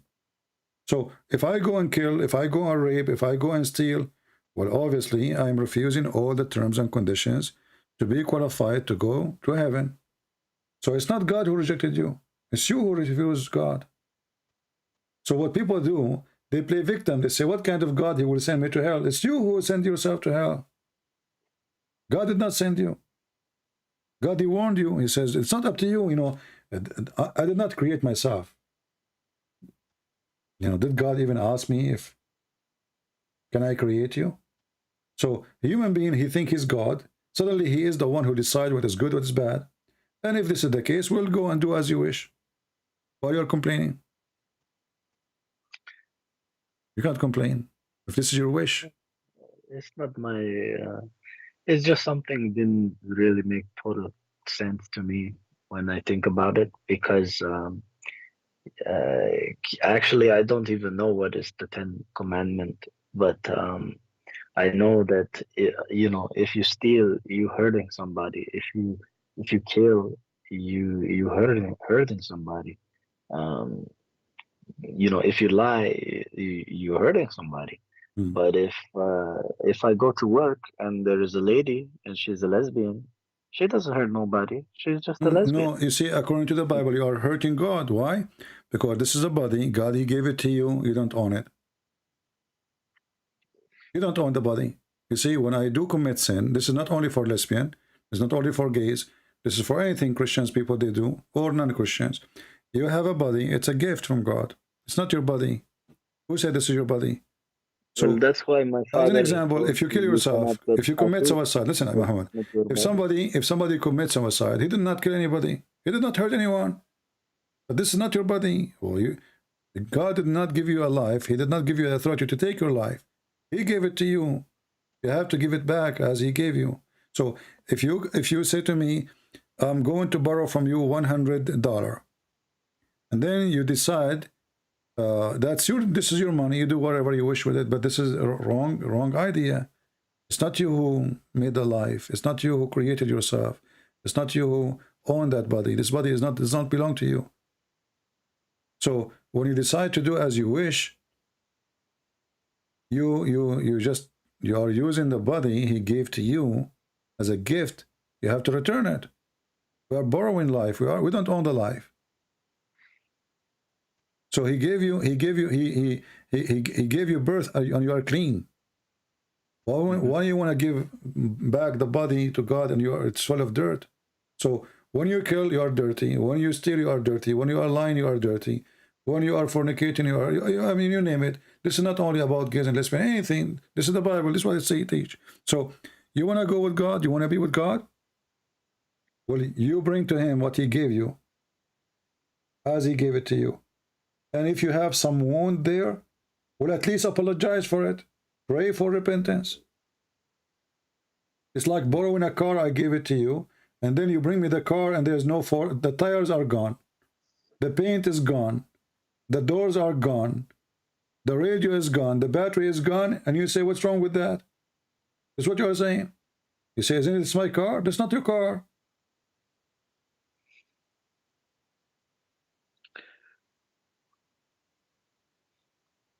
Okay, I think I understand a little bit.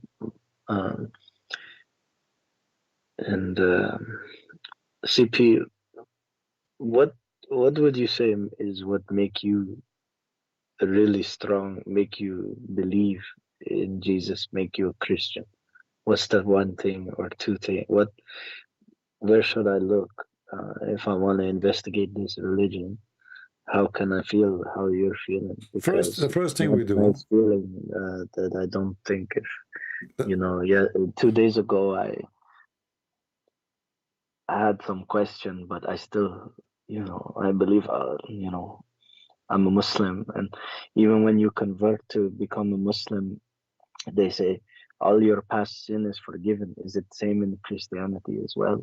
Like how well, first of all, now thanks God, you are not a Muslim no more. But how many things I did, I cannot write it down to repent at all. Yeah, no problem. My friend, this is not for me to forgive your sin, it's God.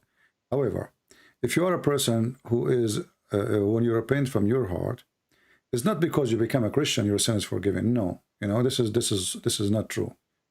Your sin is forgiven if you believe in Jesus, not because you become a Christian, because there's many, they become a Christian by name. So if you believe in Jesus, that He can forgive your sin, and if you repent to Him, and you promise Him that you will fight your sin, and you prove it to Him, you cannot fool God, you cannot bribe God, you cannot give a donation, you know, as Muhammad he did, or he claimed, you know, you kiss a black stone, your sin is forgiven, or you say the name of Jesus 100 times. That doesn't work in Christianity. So you repent from your heart, and you believe that the one you are repenting to, which is the Messiah, He have the authority to forgive your sin, and you ask Him to forgive your sin. And then the Messiah, He examine your heart, He examine your mind, He examine how truthful you are, and based on that, He will decide. This is what all the Bible teach. That's why Jesus said many times, Go and your sin is forgiven. The Jews, they said, who is this person who forgives sin? Only God can forgive sin. And Jesus said to them, you can't read their mind. He said to them, which one is easier to say, go and your sin is forgiven, or carry your bed and walk? So you can be forgiven, and don't think you are filthy and I am clean. Who said that? Do you know how many sin I did? If I speak about Jesus, if I debate Muslim, it doesn't mean that I am the holy man who came from the sky and he is clean and he did not commit sin and he is the perfect person. And no, this is not true. But how do I clean myself? You can clean yourself by believing by the Messiah, by promising from your heart. I can hear that you are crying. So if you know, your tears will wash your sin, because the Lord is listening. The Lord is our witness. The Lord is the one who can tell if you are truthful or not. If you are truthful, he will forgive you. Jesus, he said, come to me, knock at my door, and I will open for you. So all what you need to do, my friend, you come to the Messiah today before you sleep. Go down in your knee and pray to the Messiah and say to him, I believe in you. I believe that you are my Savior. I am a sinner. Christian Prince is a sinner too. We are sinners. We need you. Pray for me too. And I will pray for you. Pray to the Messiah so he can save you. Pray for him to forgive you. And trust me, his promises is always true. Whoever believe in me and die, he will live, the Messiah said. So if you believe in what he said, if you do what he said, you are going to be with him guaranteed. I heard your tears, my friend. I can hear your voice. Accept the Messiah and be saved. Do you need to do baptism? Say, I believe in the Messiah first, and then we can go to the baptism. The baptism is just you announcing yourself to be a Christian, but it's not like the mission impossible. You can still be a Christian. What if a person, he have nobody around him to do baptism for him? So what? The Messiah, he gave a promise. So for a person who was in the cross next to him, he did not do baptism. He said to him, today you will be with me in heaven. So my friend, baptism is something later you can do, we will see. But for now, do you accept the Messiah as your Savior? You know, I hid the Bible in my house. I have King James Bible, but I cannot understand. Like I try to read it, but like it's because like before English. you were reading it as a Muslim.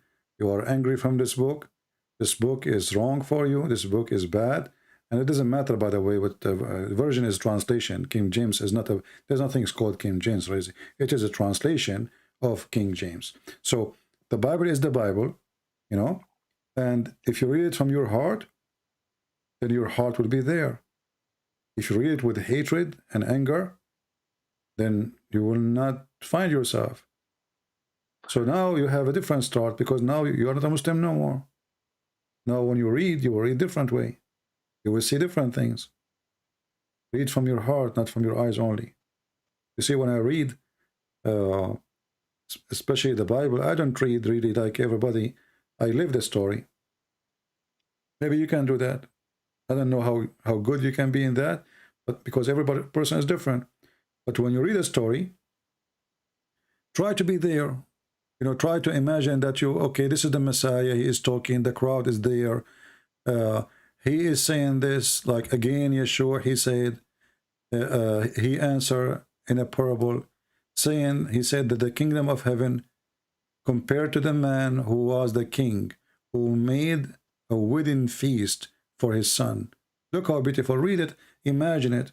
Imagine the parable is given you. The Lord himself, he used images to explain to mankind who is he and what he wants from you. And the reason he used parable, because simply we are growing children.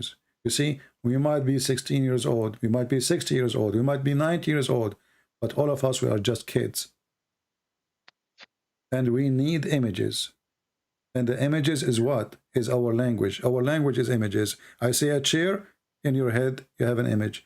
I say a cow, in your head, you have an image. Even though you are saying a word, everything is connected to images in our life.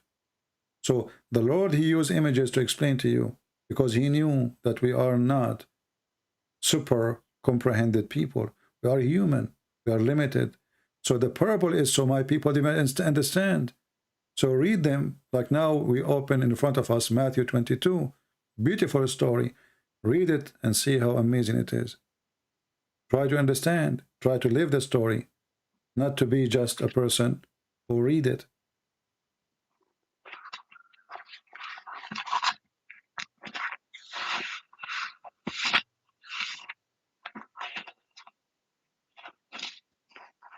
So what do you think, Muhammad?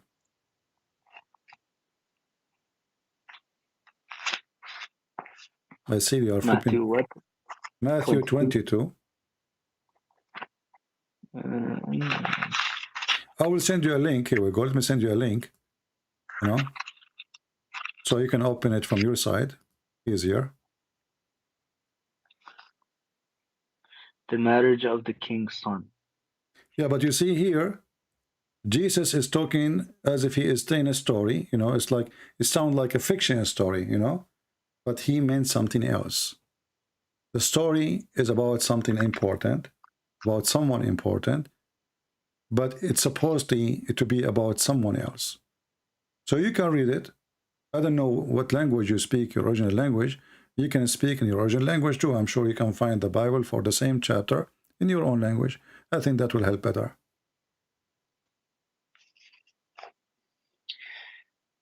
Okay, I will do it. All right. So what do you Can think? you tell me one thing? Do you feel like accepting the Messiah in your heart and then you will read later, or you cannot make decision? It's up to you. It's your feeling. I cannot tell you what to do. What do you feel? Do you feel you accept the Messiah? A good and strong feeling. So But, do you accept the I Messiah? want to ask you though, you never answered me, like what made you a Christian? What make you feel your faith? Confidence, what my makes you- friend, confidence. When you are a person, I examine what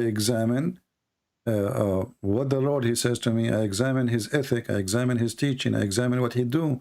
I examine what he did. I examine what he said. And did he say what he promised?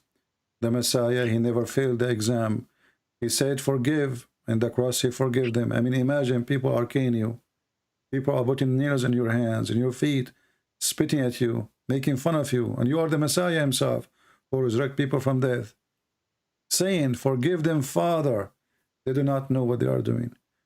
The Messiah, obviously, he have a lot of love.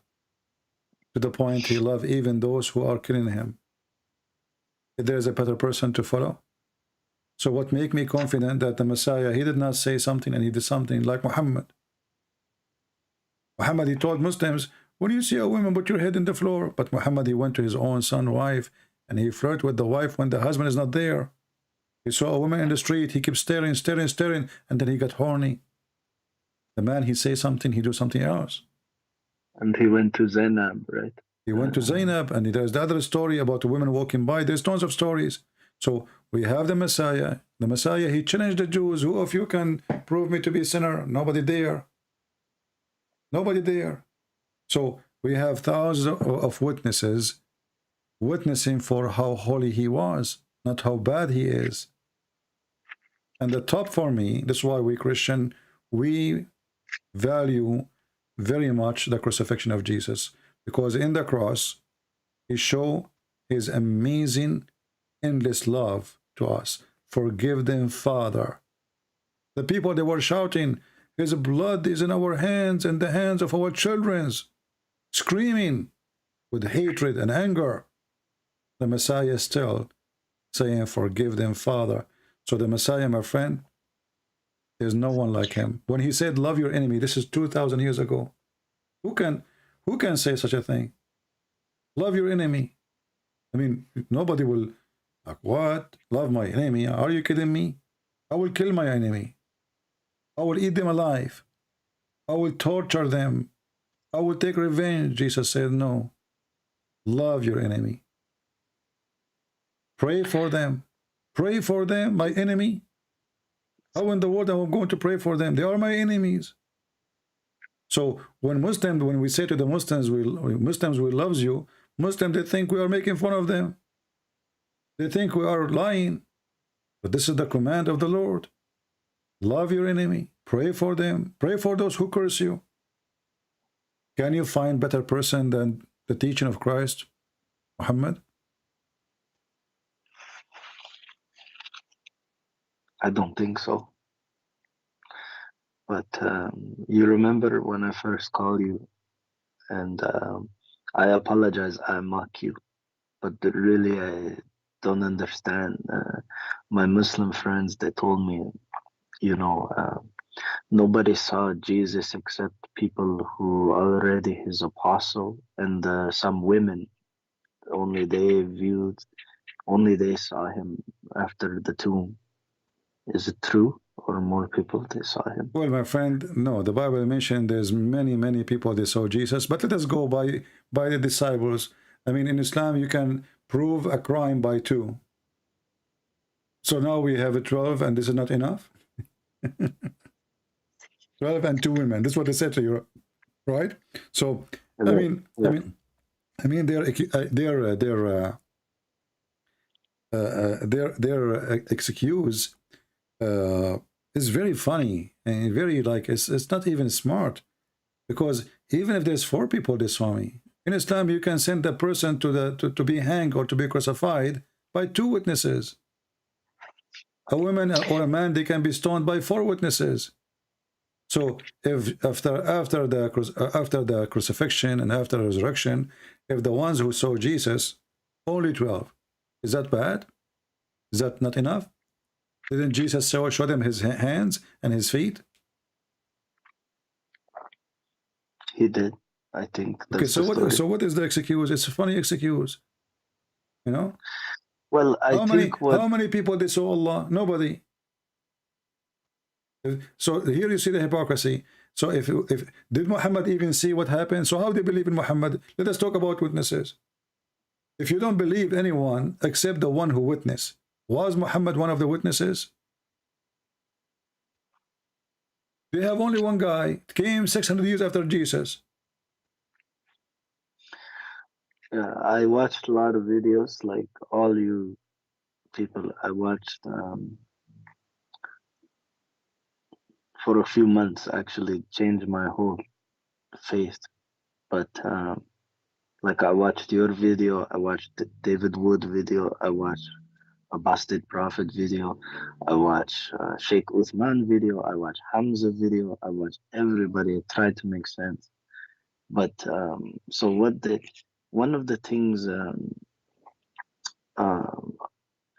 Apostate Prophet, he said, like, there is nobody witness, no other civilization they wrote down about the moon split. So that's why he say, you know, in Islam it probably couldn't happen.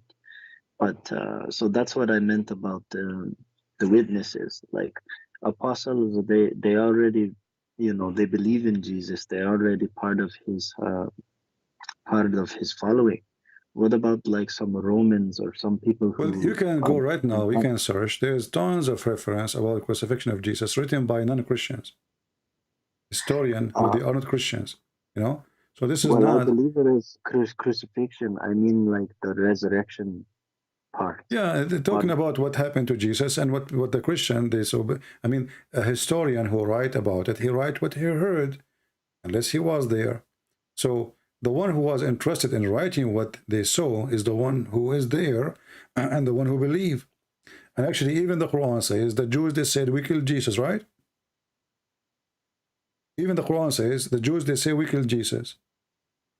So we have a witness, at least from the Jews, that they witnessed that they killed Jesus. All of them, they agree, we killed Jesus. Okay. Now, the Messiah, he appeared.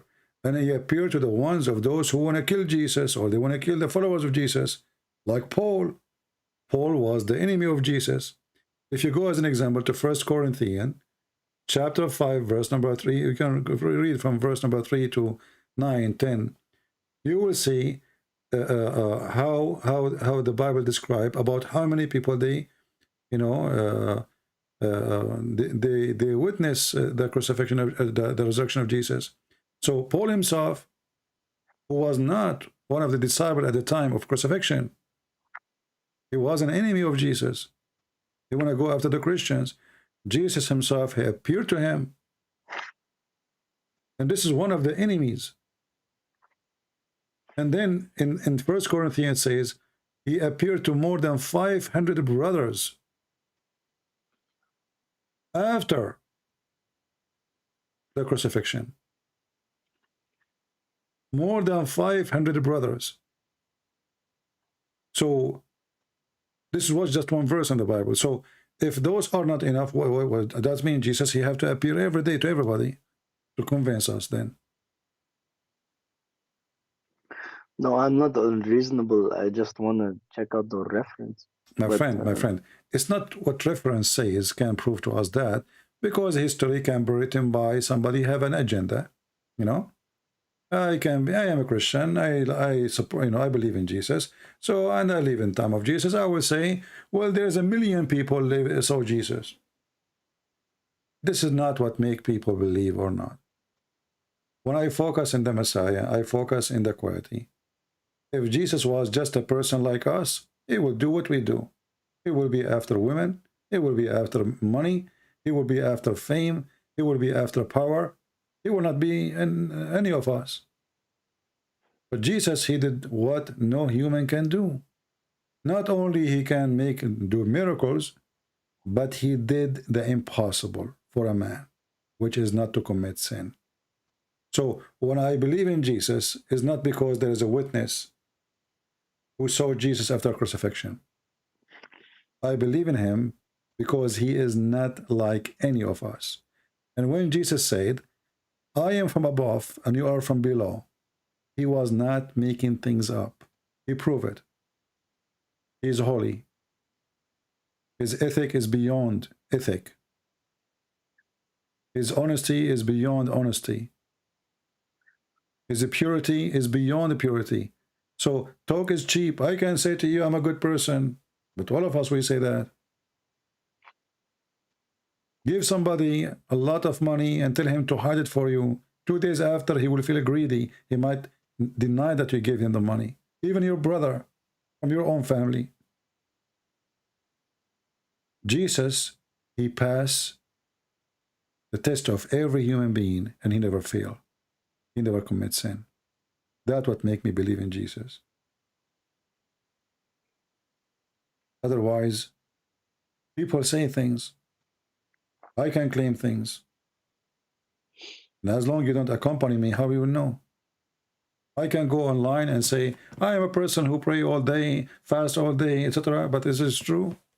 And even if that's true, I pray all day and fast all day, but my heart is full of hatred and my brain is full of sin. Jesus, he loved the enemy on the cross. I mean, what is after the cross? If Jesus is just a man like everybody, try to touch me with a nail. Put a nail in my hand and see what will happen to you. I will go crazy on you. I will be cursing you. I will be doing to you. I will see what I will, you know. This is not even humane to do. Forgive them, Father. They don't know what they are doing. What kind of patience you have, what kind of love you have, what kind of forgiveness you have. This is not human being forgiveness. This is from above.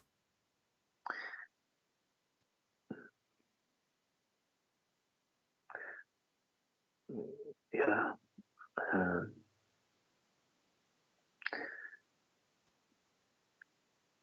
I agree. From what I don't know enough knowledge, but yeah, he never sinned, right? He's always, even, I think there is a time, is it Luke or somebody said to Jesus, like, they're never gonna kill you, and he said, be gone from me, Satan, or something. Yeah, to Peter, yeah. Peter. So he knew that so the implication is he knew he gonna get killed, but he accepted. And when he show his feet and his hand, you're saying that's to show they are healed. They don't have nails through it anymore, right? Is that why he showed his hand and feet? Well, you know, because like a person who don't want to believe, even he appear in front of them. I mean, put yourself in their shoes. We buried him, you know. We buried him. And they killed him. We were there. We saw his blood. We saw his hands. We are the one who took him to the tomb. How he's coming back?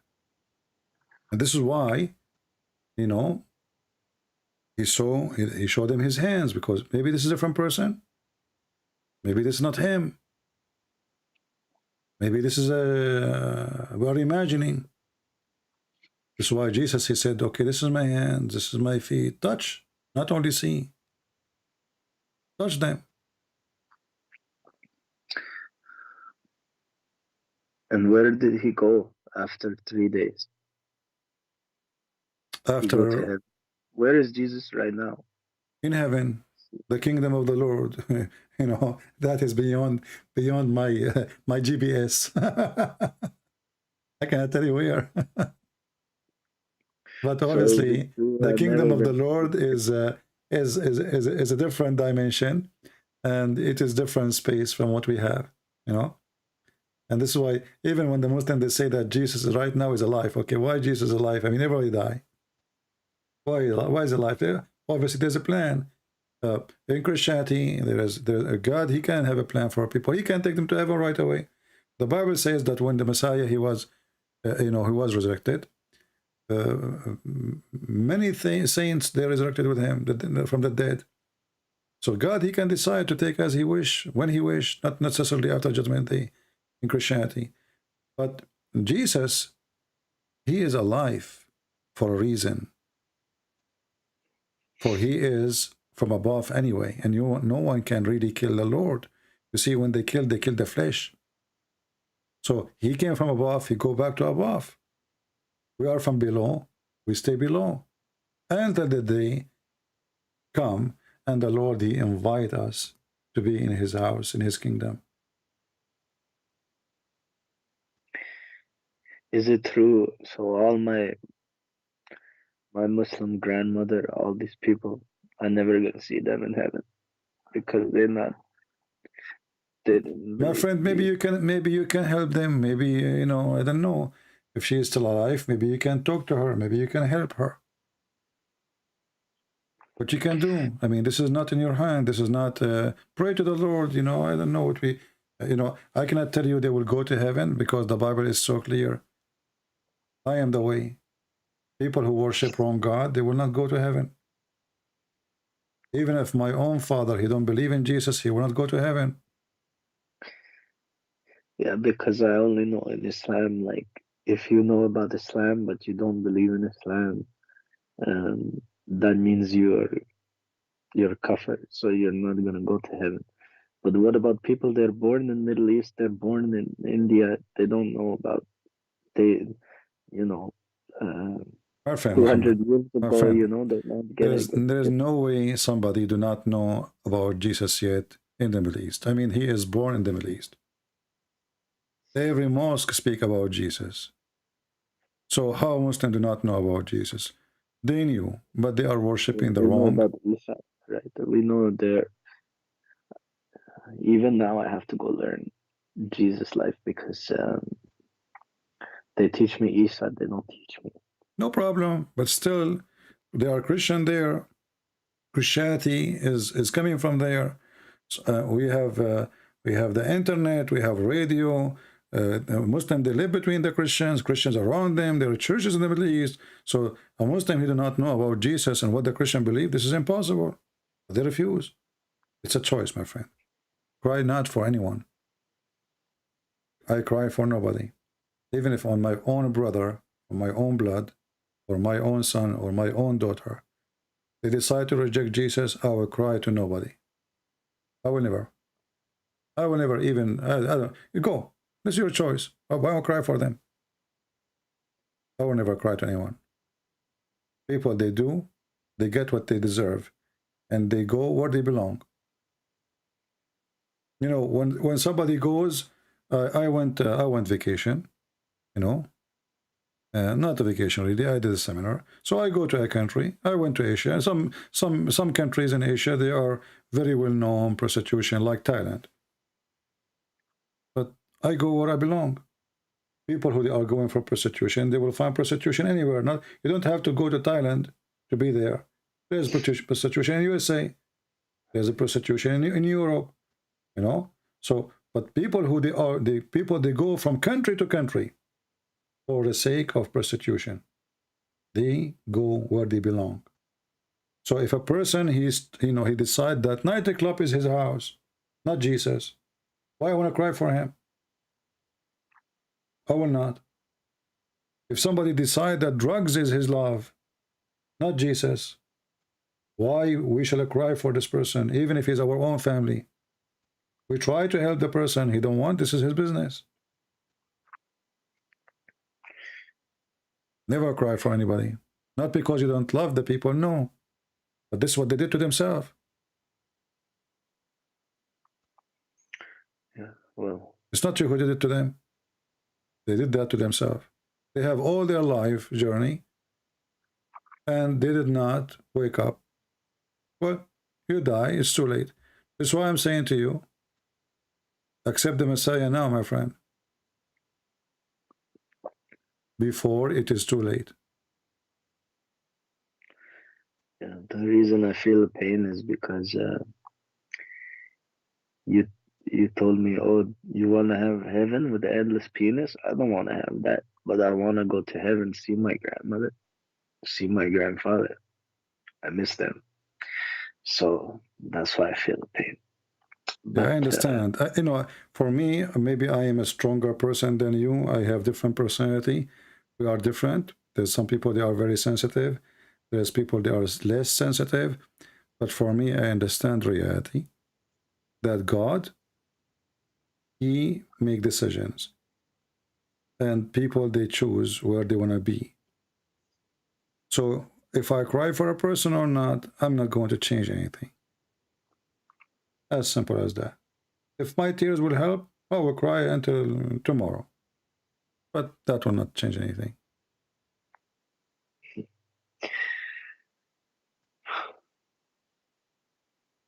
So what do you think, Muhammad? Do you accept the Messiah as your savior?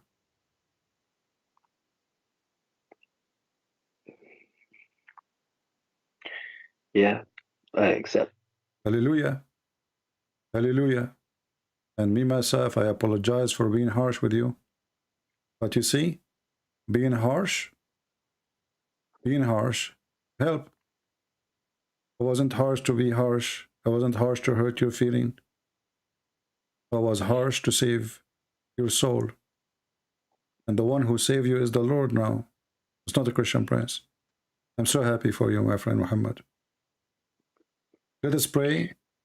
Let us, all of us, pray for our brother Muhammad, who called me to prove me wrong many times, who he make a mockery of me, and maybe I made some mockery of him too.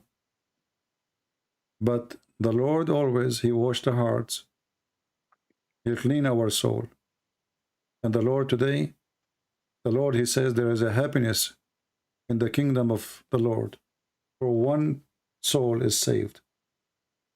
And today, my friend Muhammad, your soul is in heaven, yet you are alive between us. A happiness there is in heaven for you. This is how much the Lord, He loves you. So don't cry, my friend. You can cry, but not from sadness. You can cry from happiness, for today you are born again. This is what born again mean. Born again does not mean I'm going to go inside my mother womb and then I'm going to give birth to me. I'm born again with the Messiah, new life, new start. I hear you crying. I hear your tears. In Islam, we don't really like. They didn't like revert. Is it same or convert? My friend, So if I used to who I am to like you or not, you have the Lord himself. Who is a Christian prince to like you or not? You have the Lord, the Messiah himself. You have the King of Kings. He don't only like you, he loves you. From now on, stop worrying, Muhammad, about people. if you were revert or convert, it's the same. You are even better than a Christian who is born, because many of them, they are born in a Christian family. They never choose Jesus. You are a person who choose him now. Many, they are born in a Christian family. They wear a cross, but they are not Christians. You are a person who choose to change his direction. So you are now more close to the Messiah than someone is born in a Christian family. Or you decide to change all your life. You decide to throw all the books you have and to follow him. So don't worry about people. The Lord, he loves you. And the Lord who loves you, he will send people who share love with you. For the Lord, for the Father, for the King of Kings, he loves us, he came. For God, he loved the world. He sent his only begotten Son to save us. And you are one of many. And the Lord, he loves you. Don't think about others. Don't worry about others. Be happy for your salvation. And I advise you to go and read the Bible. You choose any one of them you want. Matthew, John, Luke, etc. It's up to you. But again, I advise you to read. Maybe you start with the parable of Jesus, because that will make him more close to you. And you can maybe play an audio, close your eyes and imagine yourself there. Imagine Jesus speaking in the mount. Imagine those people gathering from everywhere. Imagine the Messiah is blessing the food and feeding thousands from little tiny basket of food. Imagine yourself, you are there. And feel the story, live the story, not only listen to it. Do you have any suggestion for me to start my journey? Well, you know what? The Lord, he blessed me with, when I open, I did not choose. I click and I got Matthew 22 in front of my face. So today, as long as this is the Lord's choice for me, it's not me who chose it. I did not even open the Bible. I did not flip pages. I found this one in front of me. I send you the link. Read it, live it, and enjoy it, and try to understand what the Messiah is saying to you. And here you will notice, by the way, that in the Bible there is a personal experience. We don't need interpretation of Ibn Abbas, because the Lord here is speaking to you. And you will see something me I did not see. And you will feel something me I did not feel. Why? Because this is a personal experience with the Lord. He speaks to you. You, not words for everybody. It is to you. So live it, my friend, and feel it, for this will be between you and him. It's not interpretation. We might need interpretation sometime. Oh, this word is hard for us to understand. Let us see the translation. You know, something like here is not so clear. But this is a parable.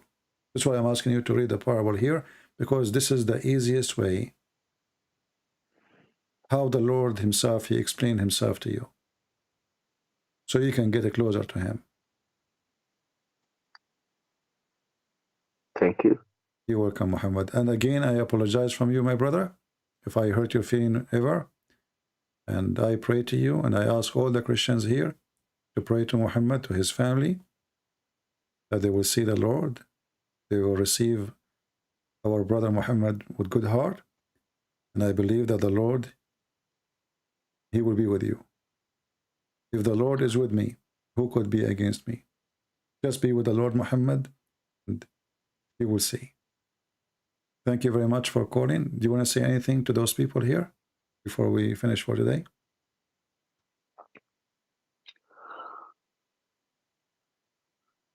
Oh, I don't know if they're happy to have a donkey, brother, but I'm a brother. I'll be your brother. You are not a donkey, my friend. You are not. You are not. But, I feel like I need history lesson to read a little bit because I don't know what's Sadducees and Pharisees. I don't know. Yeah, well, what's this is just names for a group of people. You will learn about them. You can search in Google. What is Pharisees? What does it mean? For the faster answer. Fast answer.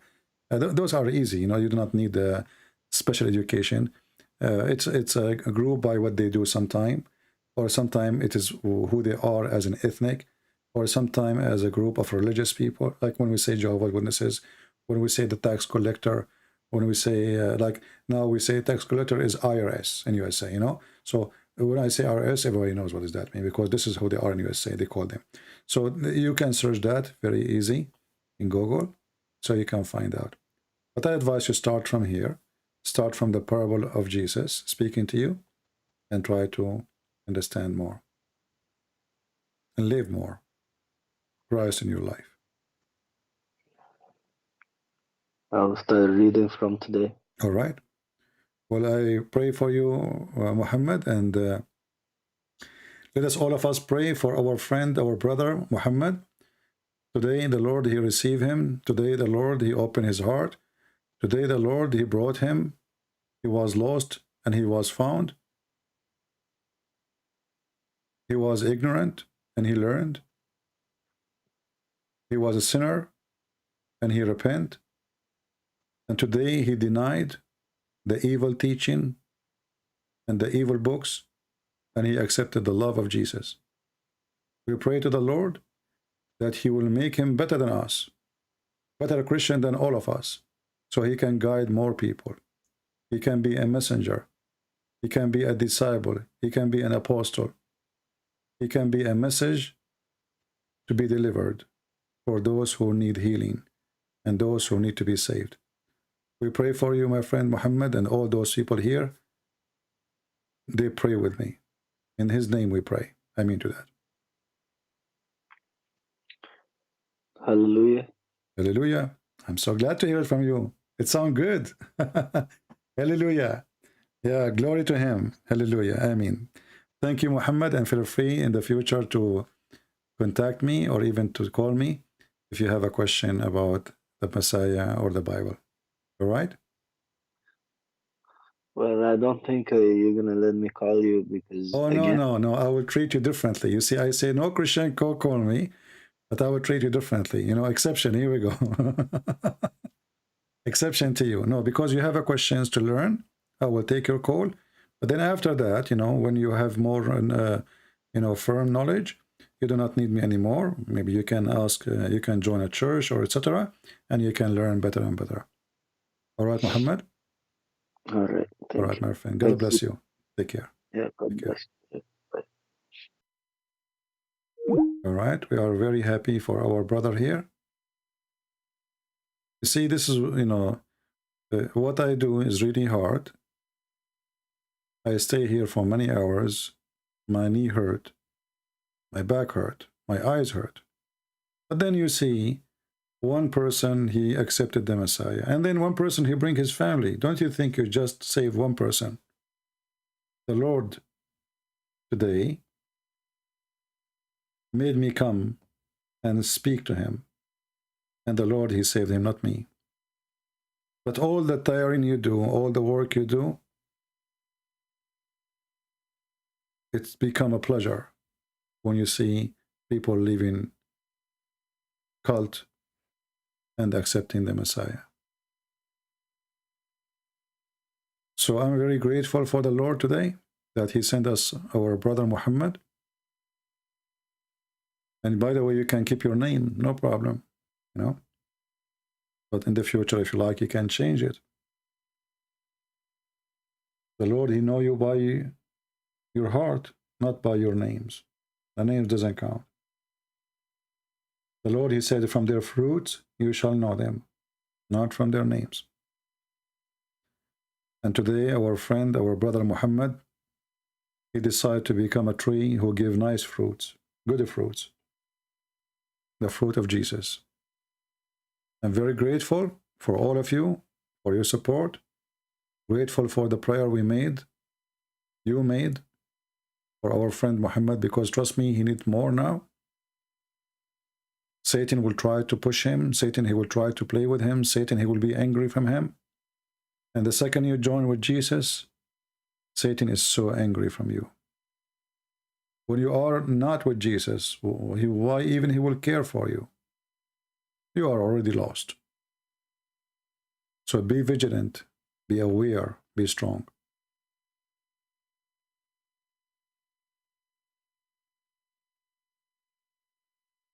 I saw somebody in the chat saying, brother, join the Catholic Church. Some people, they have a foolishness, and they are no Christians. Christianity is not a Catholic, is not a Protestant, is not Orthodox. Christianity is Jesus. Whoever believe in me and die, he will live. Those who follow churches' names, they don't know even Jesus yet. Those people who try to deceive us and divide us, they are no Christians. We follow Jesus. No bishop, no pope, no priest, no Christian prince, no man. We don't even follow Paul. We don't follow even disciples. We follow Jesus. For they themselves, they follow Jesus too.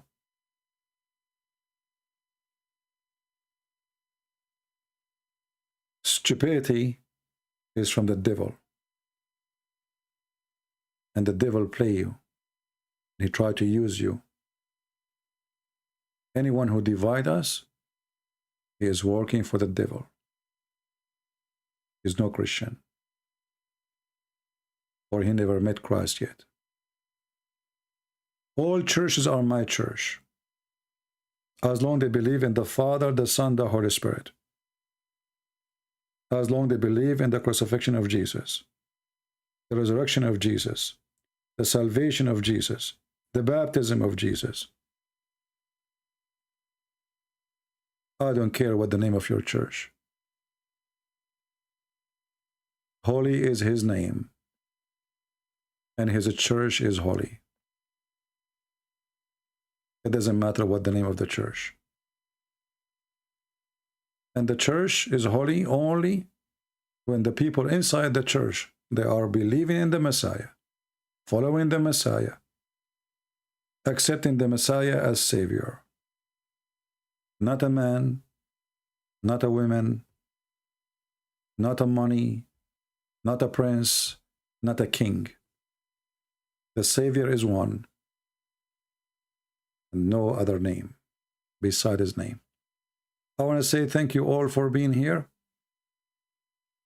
And I hope we will have more time. If I can come tomorrow, I will try, but I don't think so in the morning, because we don't give time for people to watch this video. Because would happen, for me, I don't mind really actually to come again. But what happened always, I notice that if you make 2 videos, people didn't watch the last one. The one before, nobody watch it. I don't know why, even if it is so important. So we want more people to notice, more people to see, more people to watch, so they can learn, because this is the whole purpose of what we do. We are not here to do entertainment, even though sometimes it's entertaining. We are not here to make fun of anyone. But we don't mind to laugh at the devil in order to show the Muhammadan or the Muslims how silly Islam is. But this is not the purpose. We are not here to laugh at the Muslims. We are here to save them. Even sometimes they say things make us laugh. But this is not the purpose. The purpose is to save. Today we publish our book, Deception of Allah, for free in the Indian Hindi language. If you want to download the link, it's in the previous video. Click at the info, or you can go to Patreon and you can download the book. And we have many books published already for free. So check out your language and see if we have it for you for free. I want to say thank you all for being here. Don't forget to subscribe to our YouTube. I saw somebody saying, so if you don't subscribe to YouTube, you cannot watch the video. My friend, you subscribe or not, still you can watch the video. I don't know what people understand about YouTube. However, you can subscribe to our Patreon, so you can receive notification, because YouTube, for some reason, don't send notification to everybody. So stay up in touch, stay up updated, and join us in Patreon if you care. And until we see you soon again, may the Lord bless you. Christ is Lord. Christ save. Muhammad deceive. And Allah is the best of deceiver. And our God, our Lord, is the only Savior. He is not the best of Savior. He is the only Savior. He is the only one. Take care.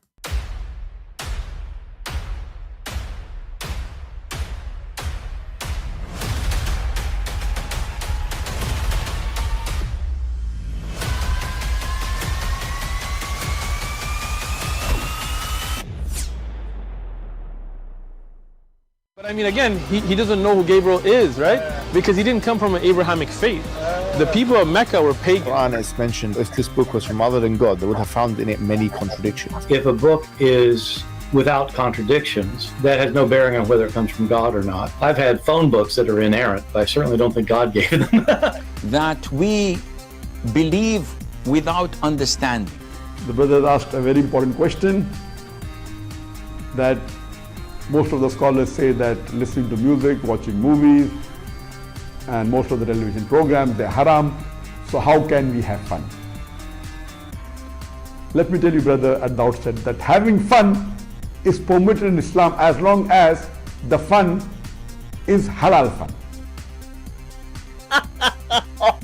That the standard narrative has holes in it. The Prophet tells us because Satan or the devil sleeps over our nostrils. Those who oversleep and not pray Fajr on time, Satan urinates in their I ears. really do think Jesus was crucified and that he really was dead and buried. He thought that he was a son of God in the sense that he was specially chosen by God. I think Jesus really did think he was going to be the Messiah, the future king of Israel. I mean, that is, after all, why they crucified him.